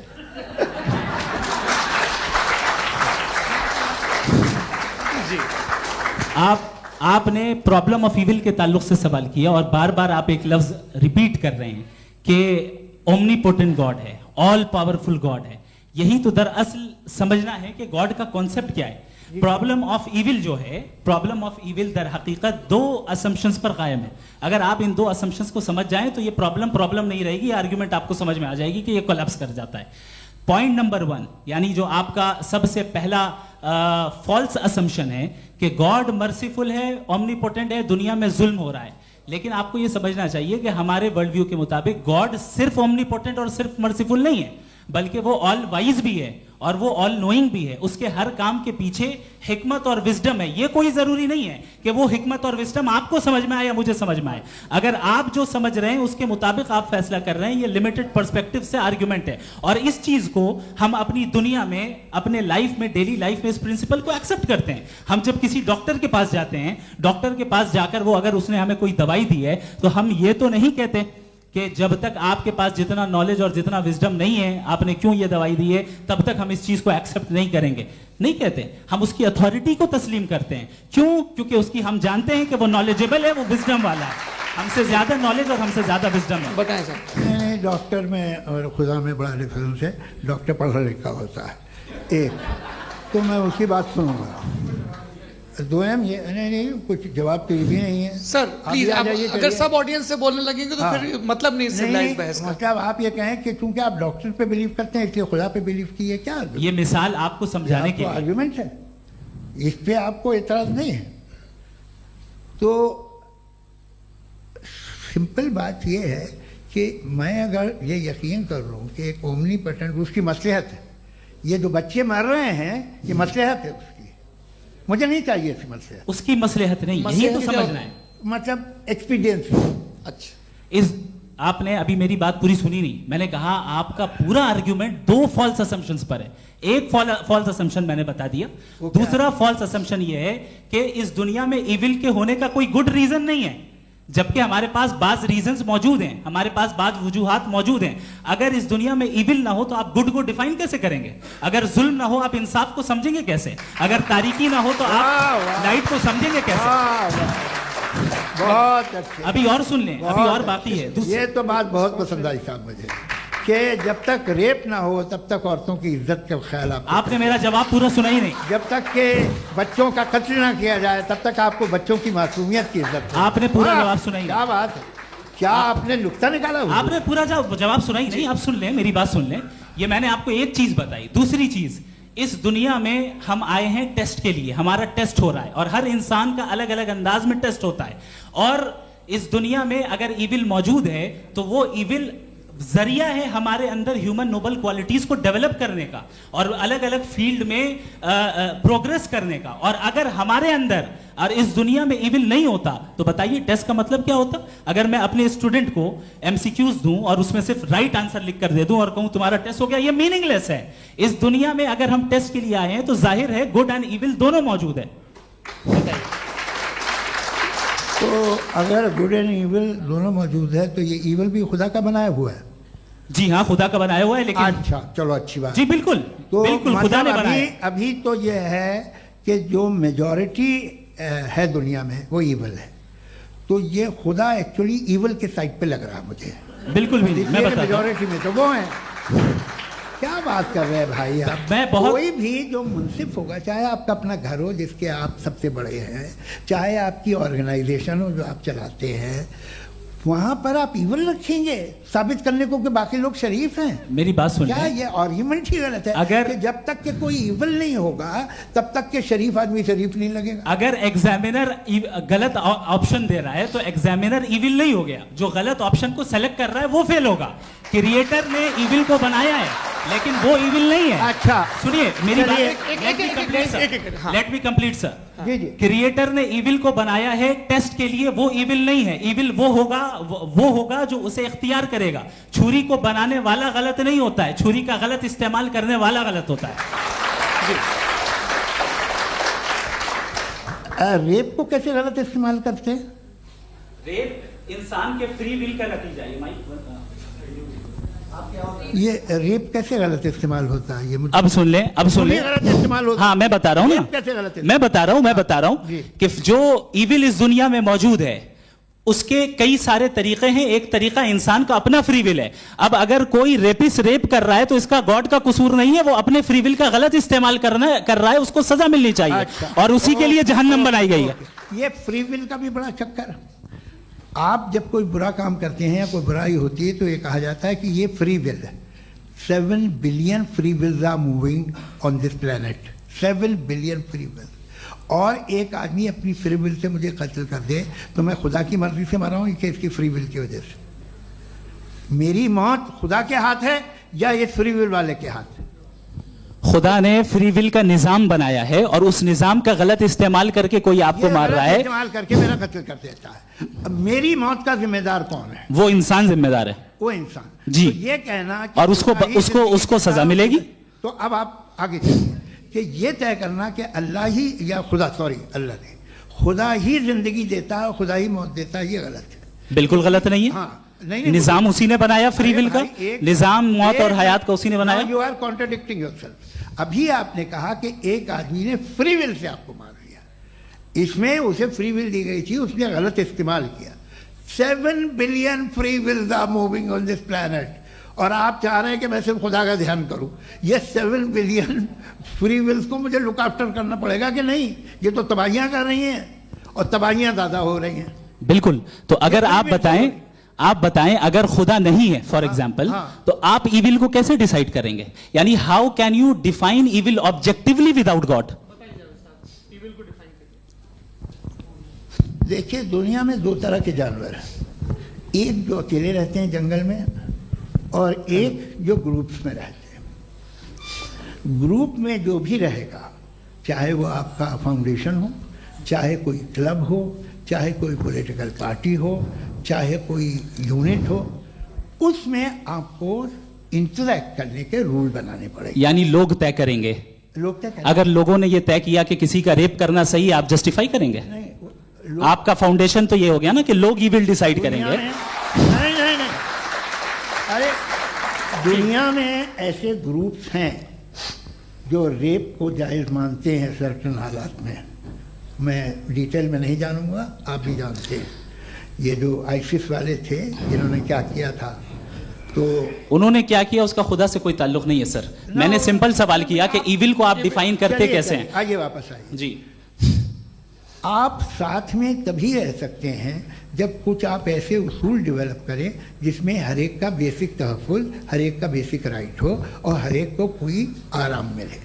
यही तरीक़ा है किसी भी ऑर्गेनाइजेशन जिसमें एक से ज़्यादा लोग हैं और वो ऐसे चलती है ज़िंदगी। उसमें अगर आप गड़बड़ करेंगे तो तबाही होगी, नुकसान होगा, बर्बादियाँ आएंगी। और अगर उसमें आप घर ले लीजिए ना, एक हस्बैंड है, एक वाइफ है, बच्चे हैं, वालदा भी हैं, 2 बहनें भी हैं, एक भाई भी है। अब इसमें कोई निज़ाम आपको चाहिए साथ में रहने का और एक दूसरे पे भरोसा रहे, एक दूसरे के बहीख्वाह हों, एक दूसरे की मदद करें, ऐसी जिंदगी। सर आपकी बात आ गई। आप ये कह रहे हैं कि लोग डिसाइड करेंगे क्या सही है क्या गलत है, यही है? मेजॉरिटी डिसाइड करेगी क्या सही है क्या गलत है? अरे भाई बिल्कुल। मेजॉरिटी अगर ये कहे कि नाजी जर्मनी के साथ जिस तरह मेजॉरिटी थी कि जेनोसाइड करना सही, आप जस्टिफाई करेंगे? उस वक्त आपका ये सवाल सिर्फ उसके बाद क्लोजिंग। हाँ, उस वक्त प्लेनेट पे जो लोग थे उनमें कितने लोग हिटलर को सही समझते? अच्छा, प्लेनेट की मेजॉरिटी तय करेगी, सोसाइटी की नहीं। प्लेनेट की मेजॉरिटी गॉड के एग्जिस्टेंस को सही मानती है, आप क्यों नहीं मानते? ये हेलो ये क्रॉस क्वेश्चन का राउंड यहाँ पर समाप्त होता है। और ये बड़ा अच्छा है कि इस तरह से फ्रेगमेंट कर दिया गया है ताकि जो मरकरी ऊपर जा रहा है नीचे जवाब दे दूं जी। प्लेनेट की ज़्यादातर मेजॉरिटी कुछ दूसरे मजहबों के खुदा को मानती है आप उन्हें क्यों नहीं, आप तो मेजॉरिटी की बात कर रहे अच्छा, हैं। ये क्लोजिंग majority की बात- आप ये कह रहे हैं इविल और गुड को डिसाइड मेजॉरिटी करेगी, मेजॉरिटी जो कर दे वो सही हो जाएगा। क्लोजिंग इसको जैसा आप ही लोगों ने तय किया है उसी फॉर्मेट को फॉलो कर लेते हैं। हाँ भाई, मैंने तो भले लोगों पे एतबार किया और तब मॉडरेशन तय किया। जी, आपके पास 5 मिनट का वक्त है, क्लोजिंग आर्ग्यूमेंट है, उसके बाद हम ऑडियंस से क्वेश्चन आंसर लेंगे जावेद साहब की क्लोजिंग आर्ग्यूमेंट के बाद। ओके, बहुत शुक्रिया। जी, हमारा जो टॉपिक है डज गॉड एग्जिस्ट, मैं इस पे इतने एकेडमिक तैयारी करके आया था, मुझे था कि मैंने सोचा था कि कई सारे मैं आर्ग्यूमेंट्स दूंगा, लेकिन वक्त की भी किल्लत और जावेद साहब बार बार इधर उधर चले जा रहे थे तो उसको भी थोड़ा एंटरटेन करना पड़ गया। डज गॉड एग्जिस्ट पे मैं एक ही आर्ग्यूमेंट दे पाया। आर्ग्यूमेंट्स बहुत हैं और डेफिनेटिव आर्ग्यूमेंट्स हैं, और मेरे आर्ग्यूमेंट को किसी एक राउंड में भी इन्होंने एंटरटेन नहीं किया और रेफ्यूट नहीं किया, एक राउंड में भी नहीं, एक राउंड में भी नहीं, और ना ही अभी आपका क्लोजिंग आर्ग्यूमेंट आएगा, नहीं, वो बता देना। Argument of contingency. सर, अरे मैं आपसे कई बार कह चुका हूँ कंटीजेंसी का मतलब अब मैं कैसे समझाऊं आपको आपस में? हाँ, आप और कितने आसानी से समझाऊं मैं, मुझे तो नहीं समझ में आ रहा है। बस आप अपनी आर्ग्यूमेंट ऑफ कंटीजेंसी उर्दू में बोल सकते हैं। हाँ, आप अपनी बात पूरी कर ले जी, आखिरी 4 मिनट। दूसरी चीज, just a minute please ma'am, can I talk? दूसरी चीज ये है कि आपने एक तो इसका जवाब नहीं दिया, दूसरा आपने गॉड के ना होने पर कोई डेफिनेटिव आर्ग्यूमेंट नहीं दिया, सिर्फ मजहब पे बात कर रहे हैं आप। मजहब तो आज हमारा टॉपिक ही नहीं था, आज तो हमारा टॉपिक हो, आप मजहब से ले लेकर आईएस तक चले गए। भाई हमारा क्या ताल्लुक है उससे? We condemn them. और उसका गॉड से क्या ताल्लुक है? अगर कोई गलत काम कर रहा है, किसी ने किसी को कत्ल किया, किसी ने किसी का रेप किया, उसको सजा मिलनी चाहिए। और आपके पास कोई भी rational strong foundation of morality नहीं है। आपने कहा कि मेजॉरिटी तय करेगी सोसाइटी की, वो सही होगा। मैंने कहा हिटलर को फिर आप सही कहेंगे, नहीं नहीं नहीं नहीं, प्लैनेट की सोसाइटी की मेजॉरिटी तय करेगी। तो प्लैनेट की मेजॉरिटी गॉड के एग्जिस्टेंस को मानती है, आप कह रहे हैं ये रिलीजियस है। तो यानी आपके पास कोई स्ट्रॉन्ग फाउंडेशन नहीं है ऑब्जेक्टिव मोरालिटी का। ऑब्जेक्टिव मोरालिटी का अगर कोई फाउंडेशन है तो वो सिर्फ गॉड है, गॉड है, गॉड है। थैंक यू जी। ये मुफ्ती शमाइल नदवी साहब का क्लोजिंग आर्ग्यूमेंट था। अब हमारे पास जी, मैं जी ये बड़ा अच्छा है कि दोनों लोगों को मॉडरेटर से शिकायत भी और बोल रहे भाई हमारी शाबाशी भी तो करते चलो। अब मेरी बात जी, आपके पास जावेद अख्तर साहब 5 मिनट का वक्त है, ये आपका क्लोजिंग आर्ग्यूमेंट है, टाइम रीसेट कर दें। जी देखिए, बहुत सारी बातें हैं। गॉड का डेफिनेशन दुनिया के किसी भी रिलीजन में है कि वो ओमनीपोटेंट है, ओमनीप्रेजेंट है, he is just, he is kind, he loves you and so on. मैं जब दुनिया देखता हूँ तो मुझे कोई ऐसा सुप्रीम पावर यहाँ दिखाई नहीं देती है जो इंसान की बहबूदी के लिए कुछ कर रही हो, कमज़ोर को बचा रही हो, मदद कर रही हो, जालिम को पीछे हटा रही हो। मैं नहीं देखा, तारीख़ में नहीं। एक तो अगर है और ये देख रहा है तमाशा, तो उसका होना न होना बराबर है। दोयम ये कि ये जो है, जब आप ये कहते हैं कि कायनात जिसकी कंटीजेंसी है, मैं देखिए वो लफ्ज़ इस्तेमाल किया मैं, तो ये कैसे हो सकती है भाई? और फौरन आप सरेंडर कर देते हैं कि जाहिर है कि इसका बनाने वाला तो इससे 10,000 गुना ज़्यादा कॉम्प्लिकेटेड होगा। उस पर आपके होने पे कोई इतराज़ नहीं है, उसे वो टाइमलेस है, वो पहले से था, टाइम तो बहुत बाद में आया। ये सब आप मानने को तैयार है जिसका आपके पास कोई सबूत नहीं, आपके पास कोई रीज़न नहीं। आपकी तारीख क्या है मज़हबों की? बिलीफ की, जो खुदाओं का बिलीफ है, ये कॉन्स्टेंटली गलत साबित होता रहा है। मतलब आप कहें कि अरिस्टोटल के ज़माने में तो सब जाहिल थे, वो भी इतने ही यकीन से खुदा पे यकीन रखते थे, जो अब नहीं रहा। ये भी नहीं रहेगा, आप लिख लीजिए। और इसके आसार आपको दुनिया में दिखाई देना शुरू हो चुके हैं। ये बहस क्या आज से 100 साल पहले इस तरह हो सकती थी? यहाँ तक तो आपको हम ले आए हैं। तो सर अरे इनको मदद की ज़रूरत नहीं भाई, ये सेल्फ सफिशिएंट आदमी है, आप क्यों इनकी मदद कर रहे हैं? Sir please. तो ये जो है तमाम बातें अपनी जगह हैं। ये एक पैकेज है। आप अकेले, कोई आदमी ऐसा नहीं जो सिर्फ गॉड को मानता हो, उसके साथ बहुत पैराफर्नेलिया आता है, अलग अलग पैराफर्नेलिया आते हैं। They have always created chaos in the society. मैं तो आपको सीधा ऑफर देता हूँ कि दुनिया में 10 इम्पॉर्टेंट बिलीव्स हैं। आप एक मानते हैं 9 नहीं मानते, 9 में आप एथियस्ट हैं, 9 को आप बिल्कुल रीजनेबली मेरी तरह देखते हैं। तो 90 मजहबी आदमी भी 90% एथियस्ट है, वो दूसरे खुदा नहीं मानता, एक खुदा मानता है अपना वाला, बाकियों को कहता है गलत है। अगर आप मानना ही बंद कर दे तो आपका 10% चांस है कि आप सही हैं और 90% चांस है कि आप गलत हैं। मेरा मशवरा है आप मानना छोड़ दिए तो 50% चांस होगा कि आप सही हैं और 50% चांस होगा, 40% आप गेन करेंगे बाय बिकमिंग एथियस्ट।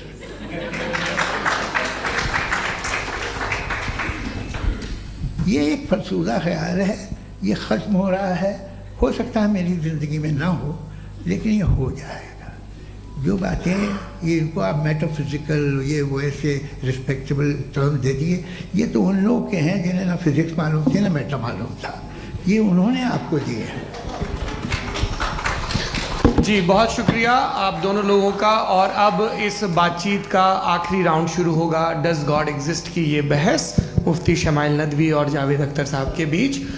आप लोग अपने अपने हाथ ऊपर करेंगे, मैं यहाँ से तय करूँगा। और माइक हमारे पास है क्या? एक ही माइक है ऑडियंस के लिए? 2 माइक है, एक इस तरफ एक इस तरफ, ठीक है। तो जी सबसे पहले हमारी सहयोगी हैं मारिया शकील जी, पूछिए सवाल। थोड़ा सा रुकेंगे ताकि कैमरे का फ्रेम आप पर आ जाए, आपकी तो प्रैक्टिस है टीवी की। जी नदवी साहब, मैं खुदा को मानती हूँ, पहले मैं इसी प्रमाइस से शुरू कर रही हूँ और ये बता रही हूँ आपको, मैं मानती हूँ। लेकिन कुछ सवाल हैं जो जावेद साहब ने उठाया, उसका जवाब आपको देना चाहिए। पहला सवाल ये कि गज़ा में सालों से छोटे बच्चे मर रहे हैं, वो उनको अगर खुदा मर्सीफुल है, हम मानते हैं कि अल्लाह ताला में बहुत ताकत है, तो वो बच्चे क्यों मर रहे हैं?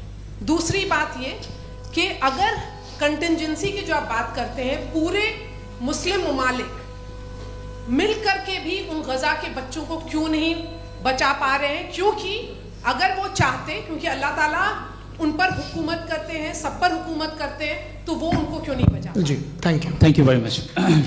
बहुत अच्छा किया आपने इस चीज़ को जिक्र कर दिया, मैं इसको और अच्छे से एक्सप्लेन करने की कोशिश करता हूँ।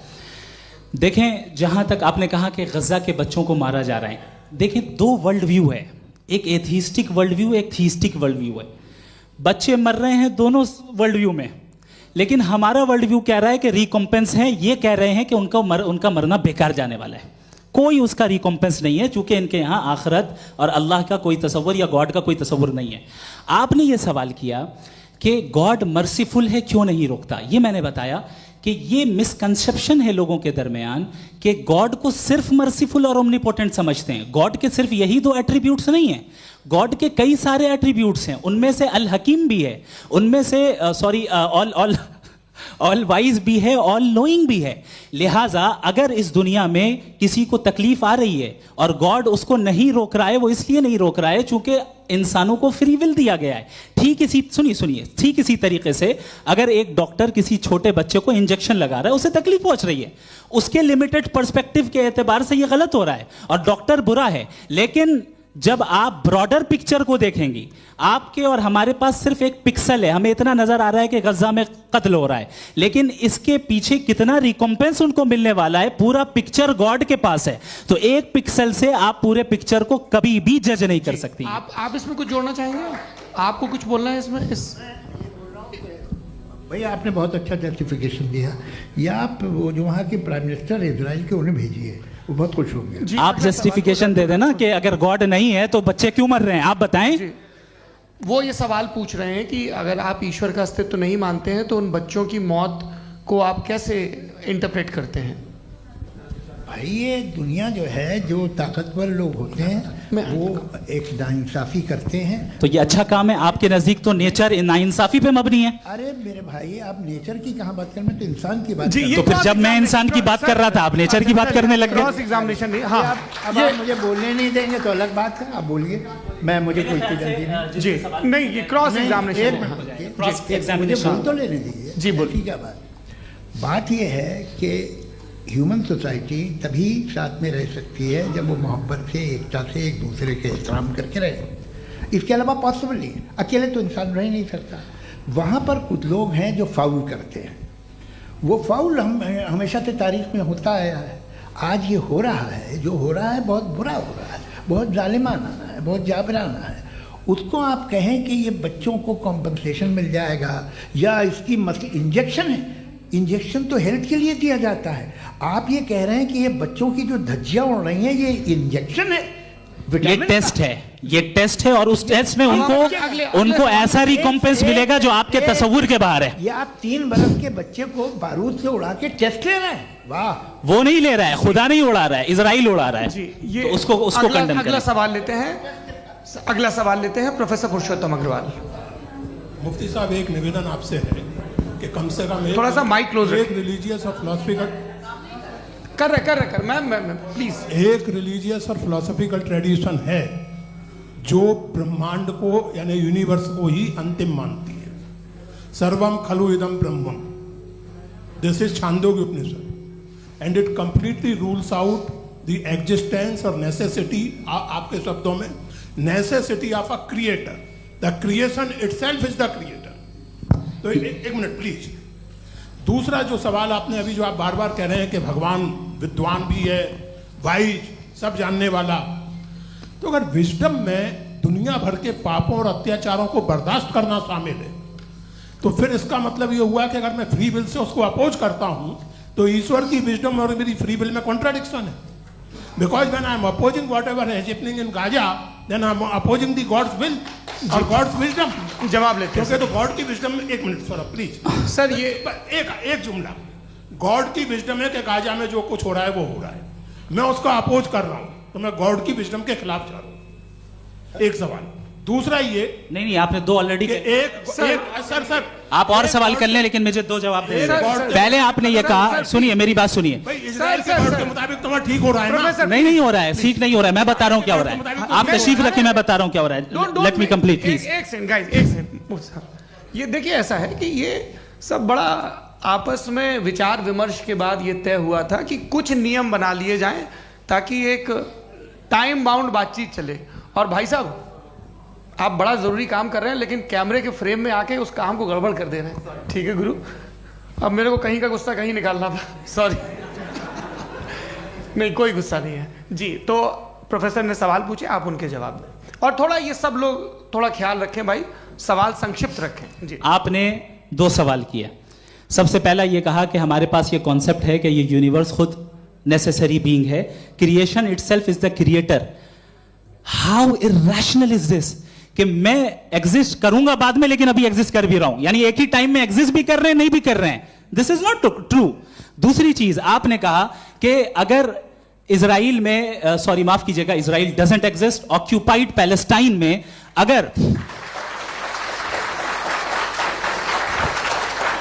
अगर ऑक्यूपाइड पैलेस्टाइन में बच्चों को मारा जा रहा है फ्री विल की वजह से और गॉड नहीं रोक रहा, ये कॉन्ट्रडिक्शन है। ये बताइए कि एक एग्जाम में एक बच्चा गलत आंसर लिख रहा है, सुनिए, एग्जामिनर चाहे तो रोक सकता है, क्यों नहीं रोक रहा है?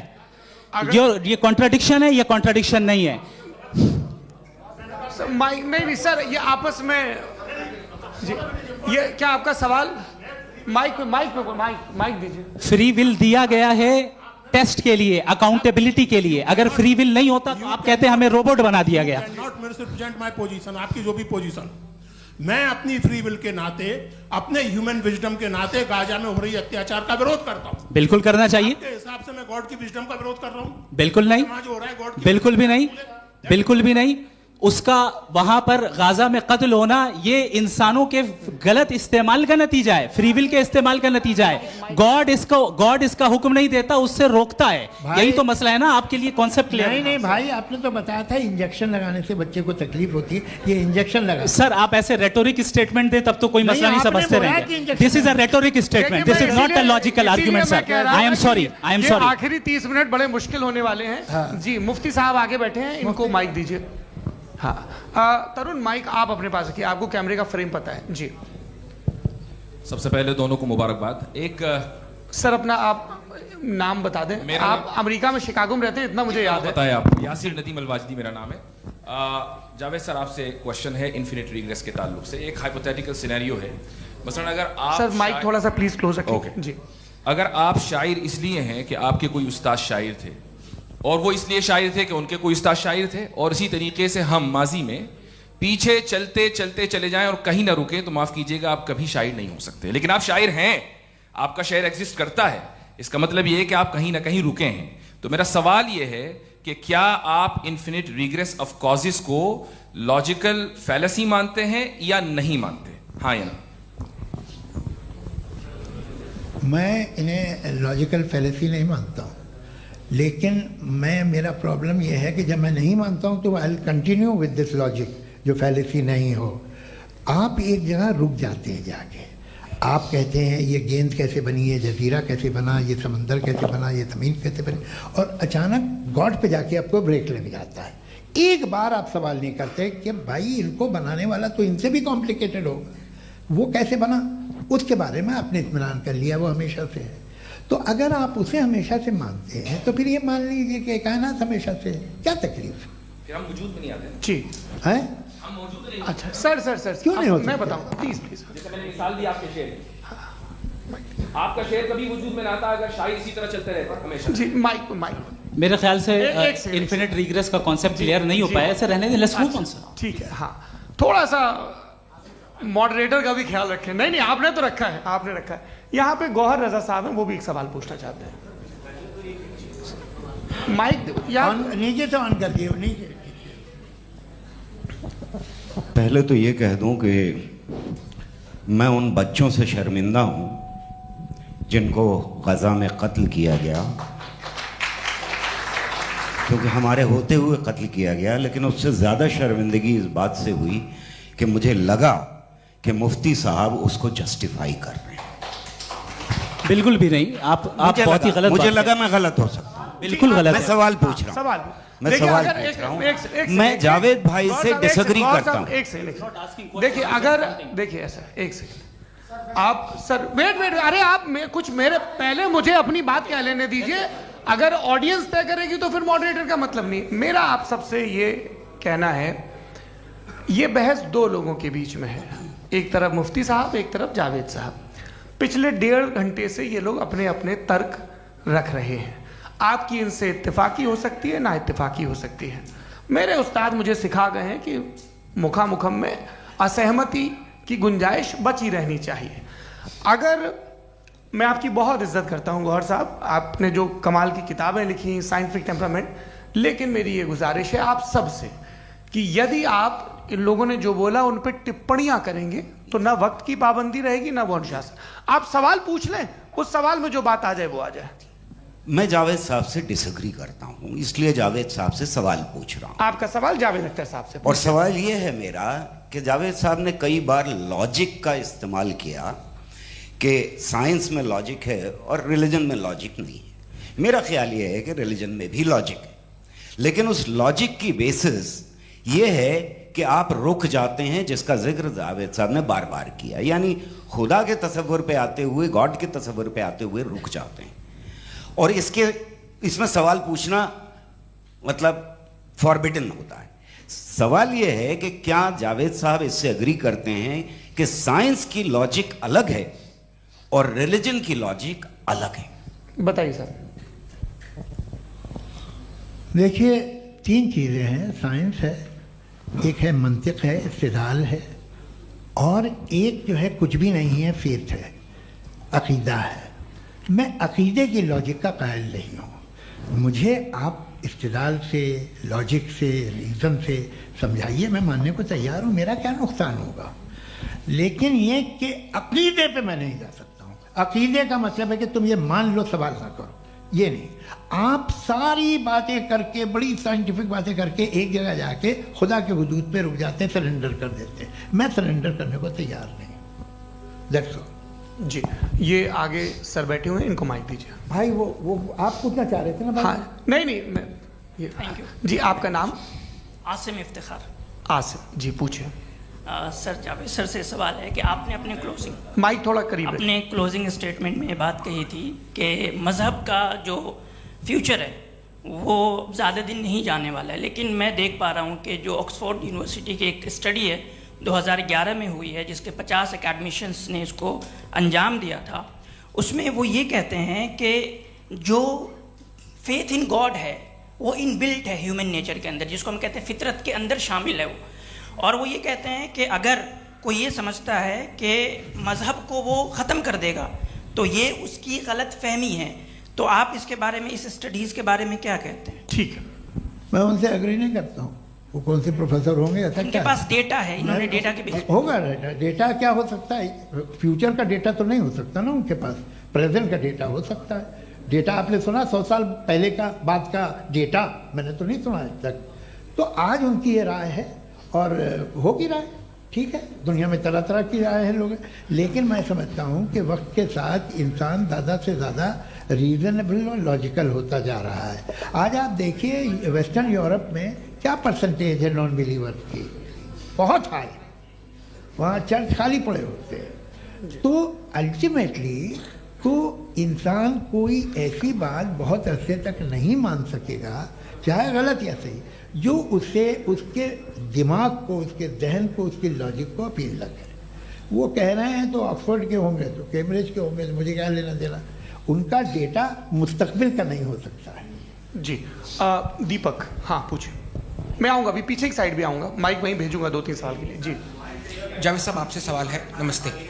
अरे भाई सर, अगर आप ही लोग तय करना है तो फिर 200 लोग तय कर लें। नहीं sir, please don't do this sir. Everybody has a right sir, but we can only take selected questions.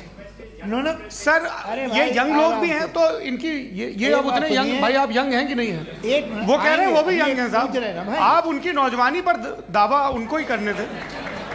हाँ मुफ्ती साहब आप यंग, हाँ पूछे। अरे भैया सर मेरा सवाल ये है, कुछ इनसे भी तो पूछो। जी नहीं, बस आपसे एक सवाल है। जैसे थीस्टों के पास अपने जो ईश्वर को मानते हैं उनके पास अपने सोशल गेट टुगेदर्स हैं। 5 रोज़ आज क्रिसमस आने वाला है, होली है, दिवाली है, ईद है। एथिस्ट क्या ऑफर कर रहे हैं? मतलब मैं इनकी दुकान से बोलूं, मैं आना चाहता हूं उस तरफ, पर मैं अट्रैक्ट नहीं हो पा रहा हूं। मैं सोशल गेट टुगेदर्स क्या है आपके पास? वो ये कह रहे हैं कि जो धार्मिक लोग हैं, अलग अलग धर्म के लोग, उनके उत्सव त्योहार कॉन्ग्रेगेशन बहुत हैं। अब आपको मैं एक सुनाता हूँ, यहाँ हिस्टोरियन भी बैठे हैं। मृदुला जी आप बताइएगा सही है कि नहीं। ये एक कॉन्स्टेंटाइन, एक ग्रीक रोमन बादशाह था जो क्रिश्चियनिटी आने के 400 साल बाद उसने डिसाइड किया कि मैं क्रिश्चियन हो जाऊंगा, मेरी पूरी स्टेट कैंसिल हो जाएगी। उस ज़माने में ऐसे ही होता था, राजा जो धर्म इख्तियार करता था वो जनता भी कर लेती थी। इसलिए कि वो हो गया था बैंकक्रप्ट, और उसे जो मेडिटेरियन कोस्ट के रिच क्रिश्चियन वो थे मर्चेंट, उससे पैसा चाहिए था। तो उसने कहा यार क्रिश्चियन हो जाओ। तो उसने अपने वजीर से कहा कि भाई ये हिस्ट्री है कि अब हम लोग क्रिश्चियन हो जाते हैं। पहले सर हो जाएंगे, कोई प्रॉब्लम नहीं है, लेकिन एक प्रॉब्लम ये है कि 17 दिसंबर से 25 दिसंबर तक जो पेगन फेस्टिवल होता, जो पेगन्स थे वो लोग, जो फेस्टिवल होता है वो बंद हो जाएगा, इसलिए कि हम क्रिश्चियन हो गए तो होगा नहीं। तो वो बच्चों को बहुत बुरा लगेगा, पब्लिक को बहुत इन्जॉय करते हैं, खासतौर से 25 को मेन डे। तो उसने कहा हाँ ये तो सही कह रहे हो। ये जीसस क्राइस्ट की पैदाइश कब थी? पहले साहब वो अप्रैल में थी। नहीं कट करो, वो 25 दिसंबर को है। यह हकीकत है जी। और 400 साल बाद क्रिश्चियनिटी के अप्रैल से दिसंबर ले आए, और इसलिए कि यहाँ पेगन फेस्टिवल होता था। अब मनाते हैं आप आराम से। ये जो सारे फेस्टिवल हैं ये रिलीजन से, हर एक को एक इंटरटेनमेंट डिपार्टमेंट चाहिए होता है अपनी कंपनी चलाने के लिए। तो ये रिलीजन ने, ये सेकुलर त्यौहार थे जिन्हें रिलीजन्स ने ले लिया है। ये मौसम के थे, फसलों के थे, किसानों के थे, उसको आपने लेके रिलीजियस रंग दे दिया। ये कोई रिलीजन से थोड़ी आए आप। अच्छा हमें देखिए, हम तो मुल्द हैं, हम ईद मनाते हैं, हम दिवाली मनाते हैं, हम होली मनाते हैं, हम क्रिसमस मनाते हैं। बम्बई की फिल्म इंडस्ट्री की सबसे बड़ी होली हमारे घर में, सबसे बड़ी ईद हमारे घर में। वो हमारे सोशल वो है, हमारे हेरिटेज है। ऐसा थोड़ी है कि we will throw the baby along with the water. ये तो अच्छी चीज़ है, इन्हें रखो, जो बेकार है फेंक दो। जी हाँ हेलो जी, मेरा सवाल नादवी जी से है। जैसा कि आपने बोला कि गॉड टाइम के भी परे हैं, और गॉड इतनी कॉम्प्लेक्स चीज़ है कि उसे ह्यूमन माइंड समझ नहीं सकता, और गॉड ने अर्थ पे फ्री विल भी दे दी है। तो आप अपना वक्त ज़ाया क्यों कर रहे हैं गॉड के बारे में बात करके? अपन को तो बात करनी चाहिए कि सोसाइटी को बेहतर कैसे करें। जी, मैं गॉड वही बताता है सोसाइटी को कैसे बेहतर करें। अभी मैं आपका जवाब देता हूँ। आपने कहा कि टाइम पे वो एग्जिस्ट नहीं करता, सो मेरा सवाल ये है कि जैसा आपने बोला कि गॉड बहुत ही कॉम्प्लेक्स चीज है। मैंने और कहा ही नहीं कि कॉम्प्लेक्स, है तो आपके अल्फाज हैं। कॉम्प्लेक्स का लफ्ज गॉड के लिए सुइटेबल नहीं है। क्यों? क्योंकि कॉम्प्लेक्स वो चीजें होती हैं जो ऑब्जेक्ट हो। God is not an object जिसको आप इंस्ट्रूमेंट के जरिए लेबोरेटरी में जाके टेस्ट करें, oh it's very complex. No, वो कोई कार का इंजन नहीं है। मेरा वो सवाल फिलोसॉफिकली नेसेसरी बीइंग ऐसी बीइंग है जो सिंपल बीइंग है। हाँ, आप उसको मुकम्मल तौर पे उसकी तमाम हिकमतों को जान ले और हर चीज को जान ले, ये पॉसिबल नहीं है, क्योंकि वो ऑल वाइज है, आप ऑल वाइज नहीं है, और वो खुदा है, वो आपको सारी चीजें बता दे, ये जरूरी नहीं। मेरा सवाल ये नहीं था, मेरा सवाल ये था कि जब गॉड इतना परे है इस दुनिया से कि उसने अर्थ पे फ्री विल भी दी है, हम सब ह्यूमंस की फ्री विल है, और जो सोसाइटी में हो रहा है वो अपन लोग डिसाइड करेंगे, तो अपन लोग डिसाइड नहीं करेंगे ना, अपन लोग डिसाइड नहीं करेंगे। गॉड जो है, गॉड ने वो उसकी जात, उसकी एग्जिस्टेंस टाइम एंड स्पेस से परे है, लेकिन वो हमारा टेस्ट ले रहा है और उसी गॉड ने हमें बताया कि तुम्हें क्या करना है क्या नहीं करना है, तो जाहिर है उस गॉड की बात सुनेंगे ना हम। जी, वो पीछे एक चश्मा लगाए जो मैम खड़ी हैं, उनको दीजिए। हाँ, आप जी जी बिल्कुल आएंगे। देखिए मैं कोशिश कर रहा हूँ सब तरफ जाने की। हाँ, उनको दीजिए माइक। जी,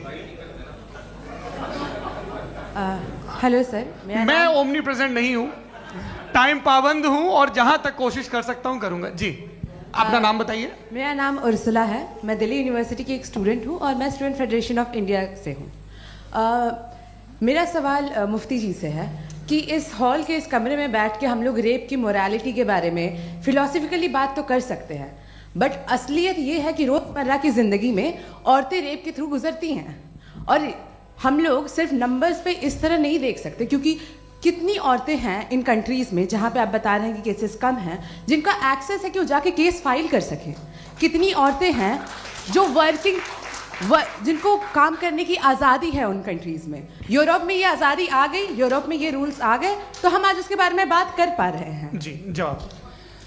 आपने ये कहा कि कमरे में बंद होकर हम लोग इस पर फिलोसफिकली बात कर सकते हैं, लेकिन हकीकत में क्या हो रहा है, वो ग्राउंड लेवल पे क्या हो रहा है जो बहुत गलत हो रहा है, और वो सफ़र कर रही हैं। आई एग्री, बहुत गलत हो रहा है, और जो गलत हो रहा है उसको हमें रोकना है। और क्यों रोकना है, वो गलत क्यों है, हमारे पास इसका ऑब्जेक्टिव फाउंडेशन है, इनके पास उसका ऑब्जेक्टिव फाउंडेशन नहीं है। मैं ये कहना चाह रहा हूं कि जहां पे भी जुल्म हो रहा है, जहां पे भी औरत पे जुल्म हो रहा है, या उसकी इज्जत लूटी जा रही है, या उसे तकलीफ पहुंचाई जा रही है, और सिर्फ औरत नहीं, किसी इंसान के ऊपर भी जुल्म हो रहा है, तो उसके खिलाफ खड़ा होना, ये मॉरलिटी हमारे पास गॉड के पास से आई है। वरना जावेद साहब तो कह रहे हैं कि जो है मेजॉरिटी डिसाइड करेगी, तो मेजॉरिटी तो कभी भी बदल सकती है। क्या आप ये थोड़ी सी आपको गलतफहमी है। मैं अगर मेरे जुमले से ये मदनत निकला या मैंने कहा, तो ये जुमला मैं वापस लेता हूँ। ये मेरा मतलब ही नहीं था कि मेजॉरिटी डिसाइड करेंगे। मेजॉरिटी डिसाइड करे तो दुनिया में बड़ी, वैसे आपने कहा था ये जुमला, अच्छा हो सकता है, मैं मान रहा हूँ, बाद में रिकैप कर लेंगे। अरे एक सेकंड, मैं अपनी एक्सप्लेनेशन देता हूँ। मुनासिब बात यह है कि हम सब के सब दिल में जानते हैं कि क्या अच्छा है क्या बुरा है, हमें पता है अच्छी तरह से। जो लोग बुरे काम करते हैं उन्हें भी मालूम अच्छा क्या है। यही तो सवाल था हजरत कि फिर ये मोरालिटी आई कहाँ से? Cross examination. हाँ जी, हाँ, मोरालिटी साथ रहने की डिजायर से आई, यानी साथ रहकर जो कुछ कह दे, जो कुछ कर दे, वो हो जाएगा। नहीं नहीं, तो आप कायदे से रही कर सकते हैं जब तक लोगों में मोरालिटी हो, वरना क्यास हो जाएगा। ये आपको कैसे पता? जी, हमने देखा ना, जहाँ मोरालिटी का क्यास हो गया, हम देखते हैं। कहाँ पे देखते भाई? दुनिया में।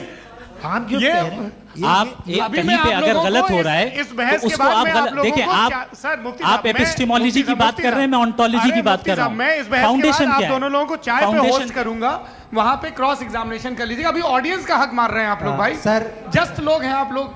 और ये भाई ये हाँ, उधर आएंगे, जी सर आएंगे। अच्छा सर, मेरा नाम लईकुर रहमान है और मैं अलीगढ़ मुस्लिम यूनिवर्सिटी का स्टूडेंट हूँ, और जहाँ तक मुझे पता है कि sir you are also product of Aligarh Muslim University. मैं भी उसी चमन का बुलबुल। हाँ सर, तो बहुत खुशी हुई मुझे जान करके कि मैं आपसे मिलूंगा। सवाल सर, मेरा सवाल यह है, सर सैयद अली रहमा का नज़रिया यह था कि खुदा के वजूद को अक़ल के दायरे में रह कर के तलाश करना, न कि पूरी तौर से उसका इनकार कर देना। Sir, how will you define it? नहीं, तो ये तो आप इन्हें बताइए। ये सवाल आपसे खुदा का वजूद साबित कर रहे हैं। नहीं तो सर आपने इनकार कर रखा है, इस वजह से मेरा क्वेश्चन उन्होंने यही सर से एक सेकंड, सर सैयद ने यही कहा ना कि अक्ल से आप खुदा के वजूद को साबित नहीं कर सकते, यही कहा ना भाई। वो उन्होंने कहा कर सकते हैं और वो कर दिया गया आज। वो फोन तलाश करना या साबित करना अक्ल से अक्ल से नहीं हो सकता। अरे सवाल तो सुन लीजिए जी। अक्ल से नहीं हो सकता है, यही कहा ना आपने। अक्ल से हो सकता है। अरे वो यही कह रहे हैं भाई, आप बता रहे हो सकता है, वो तो कुछ और। आप अगर सर देखो नौजवान फोन ले लो, वो इतनी कमाल की यूनिवर्सिटी है। अरे भाई दे दो जरा, एक मिनट दे दो भाई, मेरी बात सुनो, माइक पे बोलो ताकि जो लाखों लोग देख रहे हैं। माइक दे दो ना। अरे देंगे ना माइक, तुम ठहरो तो। हाँ सर, मेरा सवाल ये था कि सर सैयद अलैहि रहमा का एक नजरिया था अपना कि खुदा का जो वजूद है उसको अकल के दायरे में रह करके तलाश करना है, न कि पूरे तौर से इनकार कर देना है। ये उनका कॉन्सेप्ट था। लेकिन मेरा सवाल ये है कि आप इसको कैसे डिफाइन करते हैं, एक्सप्लेन कैसे करेंगे, मैं आपसे जानना चाहता हूँ, क्योंकि you are the product of Aligarh Muslim University. मुझे अकल के दायरे में रख के मैंने बहुत तलाश की, मुझे मिला नहीं। हाँ ये इधर वो चश्मा लगाए जो, हाँ उनको दे दीजिए। जी जी फटाफट पूछिए, बस 5 मिनट है, 5 मिनट में खत्म हो रहा है। हाँ अस्सलाम वालेकुम मुफ्ती साहब। एंड मेरा सवाल जावेद अख्तर साहब से। क्या नाम है आपका? अरे भैया सब मुझे पूछ रहे हो। फैज पूछिए फैज साहब। तो मेरा सवाल ये है कि अभी जो एथियस्ट है वो problem of evil argument use कर रहे हैं अगेंस्ट मुस्लिम्स, राइट? कि इस दुनिया में इतना सारा ईविल है और अगेंस्ट मुस्लिम तो यहाँ अगेंस्ट थियस्ट। हाँ थोड़ा सा करेक्ट कर लीजिए भाई, पूरी मशक्कत ही इसी बात की थी कि किसी एक मजहब पे बात ना टिके। जी तो बेसिकली ये आर्गुमेंट ऐसा है कि इस दुनिया में इतना ज़्यादा ईवल एग्जिस्ट करता है और अगर एक ऑल गुड गॉड है तो वो रोकता क्यों नहीं है? लेकिन इस सवाल में एक हिडन अजम्पशन ये है कि इस दुनिया में ईवल एग्जिस्ट करता है। अब एथियस्ट ये कैसे ऑन्टोलॉजिकली प्रूव कर सकते हैं कि इस दुनिया में ईवल एग्जिस्ट करता है? मैं आपको बताता हूँ, थोड़ा सा समझा। नहीं सर हम लोग इनको सुनिए। नहीं please don't do that. I want to explain ontologically. नहीं हम समझ गए सर, इनको अब जवाब देने दीजिए। अच्छा सवाल पूछ लो। मैं अभी तक क्या था वो मैं थोड़ा सा ऐड ऑन कर लेता हूँ। तुम गुरु, तो हम जब इसका राउंड 13 करेंगे ना तब तुमको स्टेज पे बिठाएंगे। जी तो हाँ जल्दी से। तो देखिए एथियज्म के हिसाब से सब कुछ रैंडमली बन गया है, सब कुछ एटम्स और मॉलिक्यूल्स है। एक पत्थर में और मुझ में सिर्फ इतना फर्क है कि हम लोग एटम्स और मॉलिक्यूल्स का अलग अलग रीअरेंजमेंट है। अब एक पत्थर को कोई इंसान तलवार से 2 टुकड़ों में काट दे या मुझे, according to atheism it is same. There is no evil and good according to atheism. जी अच्छा फैज साहब का सवाल ये है कि हाँ कोशिश भी करते तो इससे गलत सवाल नहीं कर पाते। एक लाइफ फॉर्म है और लाइफ फॉर्म में फीलिंग्स हैं, मतलब लाइफ फॉर्म सुनता है, देखता है, टेस्ट कर सकता है, फील कर सकता है। तो उसकी जो ये जो क्वालिटी इस बबल में आ गई है तो वो जानवर में भी है, इंसान में भी है। तो जाहिर है कि उसे कोई तकलीफ पहुंचेगी, तो चूंकि उसके पास वो सेंसिटिविटी है तो मैं करेगा। पत्थर में वो सेंसिटिविटी नहीं है। तो ये क्या सवाल हुआ कि अगर पत्थर को काटा तो पत्थर को तकलीफ नहीं होती, तो आपको काटे तो आपको क्यों तकलीफ हो? बैठ जाइए। जी हाँ अगला सवाल। हाँ पूछे जी जावेद अख्तर साहब। अरे भैया सब आप लोग मुफ्ती साहब को छोड़ रहे हैं तो मेरे ही पीछे पड़े हैं क्या? फिर चलो बोलो भाई। You asked how God can exist when children die in Gaza. Huh? You asked how God can exist when children die in Gaza, and you also mentioned the rise of atheism in Europe. But the same events also are leading many atheists and non-believers to turn towards faith. How do you interpret this contradiction, where suffering pushes some away from God, yet brings others closer to belief? आपको एक बात बताऊं, दुनिया perfect तो कहीं भी नहीं है, हर जगह कुछ खामियां हैं। बेटा एक मिनट, मैं आप ही को कहेंगे, देखो वो तो कुछ खामियां, कमज़ोरियां, खराबियां सब जगह है। लेकिन अगर देखोगे ईमानदारी से कि दुनिया सबसे ज़्यादा महज़ब कहाँ है, एक आम शहरी को कहाँ हुकूक हासिल हैं, वो बोल सकता है, अपनी मर्ज़ी से काम कर सकता है, अपनी मर्ज़ी से राय दे सकता है, हुकूमत के ख़िलाफ़ बोल सकता है, बरसरे इक़्तिदार लोगों के बारे में बोल सकता है, सरमायादारों के ख़िलाफ़ बोल सकता है। तो आपको ये स्कैंडिनेवियन कंट्रीज़ में मिलेगा, वेस्टर्न यूरोप में मिलेगा। मैं नहीं कह रहा वो परफेक्ट है, बिल्कुल नहीं, वहाँ बहुत ख़राबियाँ भी हैं, परफेक्ट तो कोई। लेकिन जिन जिन मुल्कों में, लैटिन अमेरिका देखो, गल्फ़ देखो, वहाँ पर आपको ये ज़रूर है कि रेप नहीं होते होंगे। रेप की ज़रूरत क्या है भाई? उसको तो ख़रीद लो, घर में रखो, सड़क पर रेप करने की क्या ज़रूरत है? मगर सुनिए, मगर हकीकत ये है कि वहाँ शख्सी आज़ादी राय देने की, बोलने की नहीं है। जी, ये एक आखिरी सवाल मुफ्ती साहब से। हाँ मैम, इनको माइक दीजिए। शुक्रिया। मेरा नाम मनीषा है, मैं हरियाणा से आई हूँ। मैं मुफ्ती साहब से एक बात पूछना चाहती हूँ। आप बार बार जावेद साहब को कॉन्ट्राडिक्ट तो कर रहे हैं कि आपने ये कहा, लेकिन आप भी अजम्पशंस के बेसिस पे बात कर रहे हैं। आपने खुदा के होने का कौन सा प्रूफ पेश किया है, खुदा की एग्जिस्टेंस का? अब इस सवाल को अलग रहने दीजिए, कौन एथीस्ट है कौन नहीं है। और दूसरी बात जो आपने एक छोटी सी कही थी कि ये फ्री विल का इस्तेमाल करता है इंसान अपनी, लेकिन इस फ्री विल का इस्तेमाल में मतलब खुदा ने ये दे दी सबको ये इजाज़त कि वो कितना घिनौनापन और कितने ज़्यादा ख़राब से ख़राब तरीके इस्तेमाल कर सकता है। जवाब सुनते जी। आप फ्री विल को मानती है ना, या अब कहती है कि फ्री विल नहीं है ना? मानती है ना? तो अब आपके पास इसका कोई एक्सप्लेनेशन नहीं है कि अगर एक इंसान उस फ्री विल का इस्तेमाल करके गलत काम कर रहा है और बच के अच्छी ज़िंदगी गुजार के निकल जा रहा है, उसका कोई रिकम्पेंस नहीं है। हमारे वर्ल्ड व्यू में जो इंसान गलत काम कर रहा है उसको भी रिकम्पेंस यानी उसका बुरा बदला मिलना है, और जो सही काम कर रहा है उसको सही बदला मिलना है। लिहाजा जो फ्री विल है वो इस तरीके से है कि एक लिमिटेड टाइम तक खुदा ने मोहलत दी है। ऐसा नहीं कि छूट दे दी, जो करना है करते रहो हमेशा। वक्त आएगा जब एग्जाम का टाइम खत्म होगा तब रिजल्ट आएगा। दौराने एग्जाम जबरदस्ती आपको नहीं बताया जाएगा। अरे भाई एक सेकंड, जी एक सवाल मुफ्ती साहब से मेरा। मुफ्ती साहब से जी, हाँ, रुक जाइए। आपसे फोन, आप इसके बाद आपसे यही रहेंगे वो। हाँ, बोलिए। मैं मुफ्ती साहब एक ही सवाल करता हूँ कि अगर जो हो रहा है फ्री विल से हो रहा है और एक दिन बरोज़ क़यामत इंसाफ होगा मैशर में वगैरह वगैरह, तो दुआ क्यों मांगते हैं लोग? दुआ मांगते हैं इसके मतलब है अभी भी उसने ये डिपार्टमेंट रखा है कि मैं रोज़मर्रा की ज़िंदगी में बिल्कुल ही कैन। तो तुम कैन हो, तुम मुझे नौकरी दिला देते हो, मेरे बेटे को ग्रीन कार्ड दिला देते हो, और 45,000 बच्चे मरते हो, उन्हें रोकते नहीं हो। नहीं तो क्या आप ये कह रहे हैं कि इस दुनिया में जालिमों को कभी पकड़ ही नहीं होती है? अरे जो भी पकड़ होगी, वो बच्चे रोते हैं। बिल्कुल, देखिए मैंने अपने ओपनिंग स्टेटमेंट में यही कहा था कि जनाब जावेद साहब सिर्फ इमोशनल आर्गुमेंट देंगे। This is an emotional argument. ये छोटे मोटे इसके पीछे का रीजन मैंने बताया क्या है, इसके पीछे का विजडम क्या है मैंने बताया। मंच से आप लोगों को सज्जनों इसलिए कह रहा हूं ताकि थोड़ा सा आपके कॉन्शियंस पे जोर रहे कि आपको ऑर्डर बचा के रखना है।